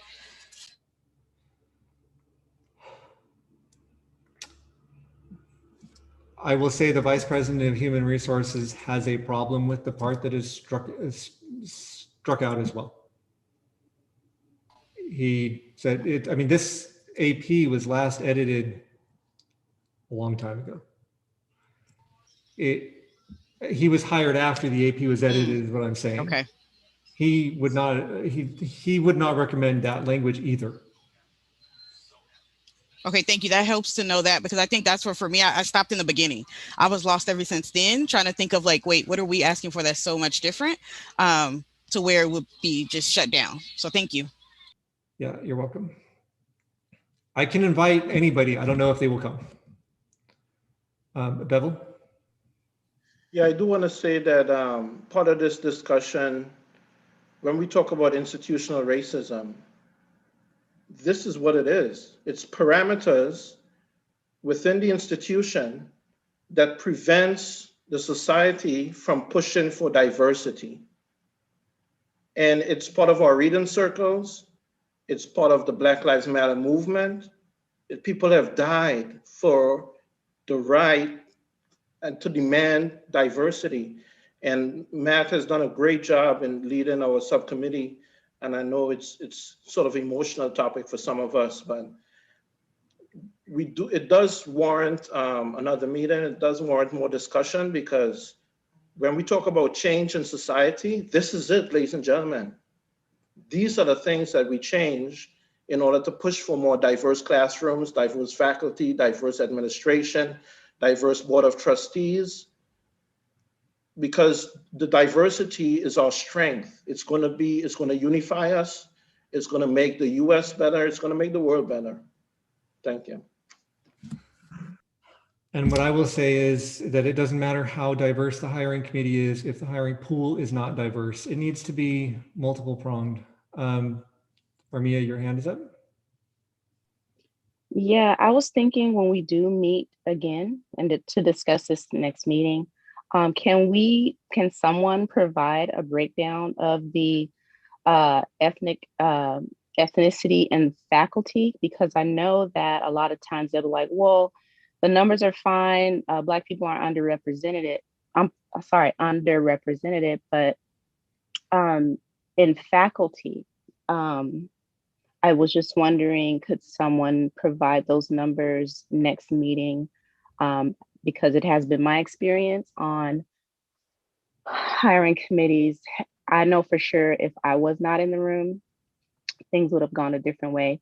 And also certain discussions are had. And also, I don't agree that there aren't underrepresented numbers in faculty at PCC, but I don't know everything, but I would like to see the numbers. And like Bevel said, these are hard decisions, but they're decisions that have to be made. So yeah, if we could just see that breakdown of faculty, that would be great. The statement that I made was we don't have significantly underrepresented groups based on that legal definition of significantly underrepresented. I'm not saying we don't have folks who are underrepresented. I'm saying they don't meet the threshold for that definition. Because you've asked, here it is. This is as of fall 2020.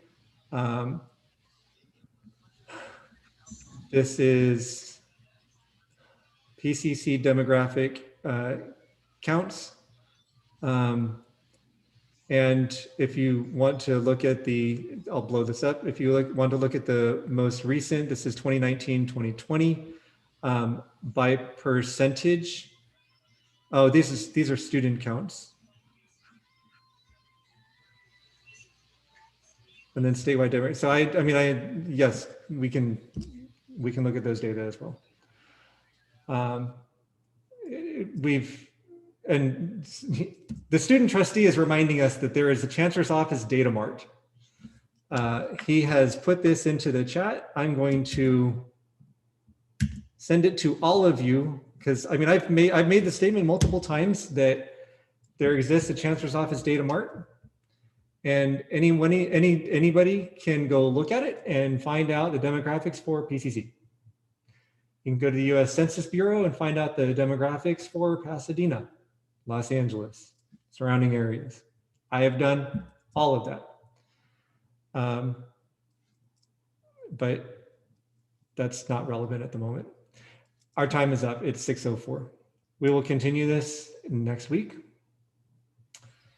I'm not going to ask if there are any proposed future agenda items because next week is only this. And the week after is whatever we have left and this.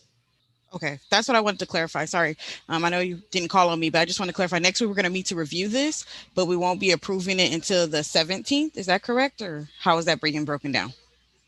It will be approved when somebody makes a motion. And got it. Thank you. Just wanted to make sure. So that can happen next week. It can happen in 2 weeks. I'm just hoping it happens within 2 weeks. I don't, Bevel, your hand is up. Why? Okay. Then are there any announcements?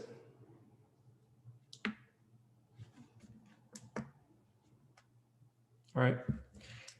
Then we are adjourned. Thank you, Matt. You're welcome. Have a good evening, everybody.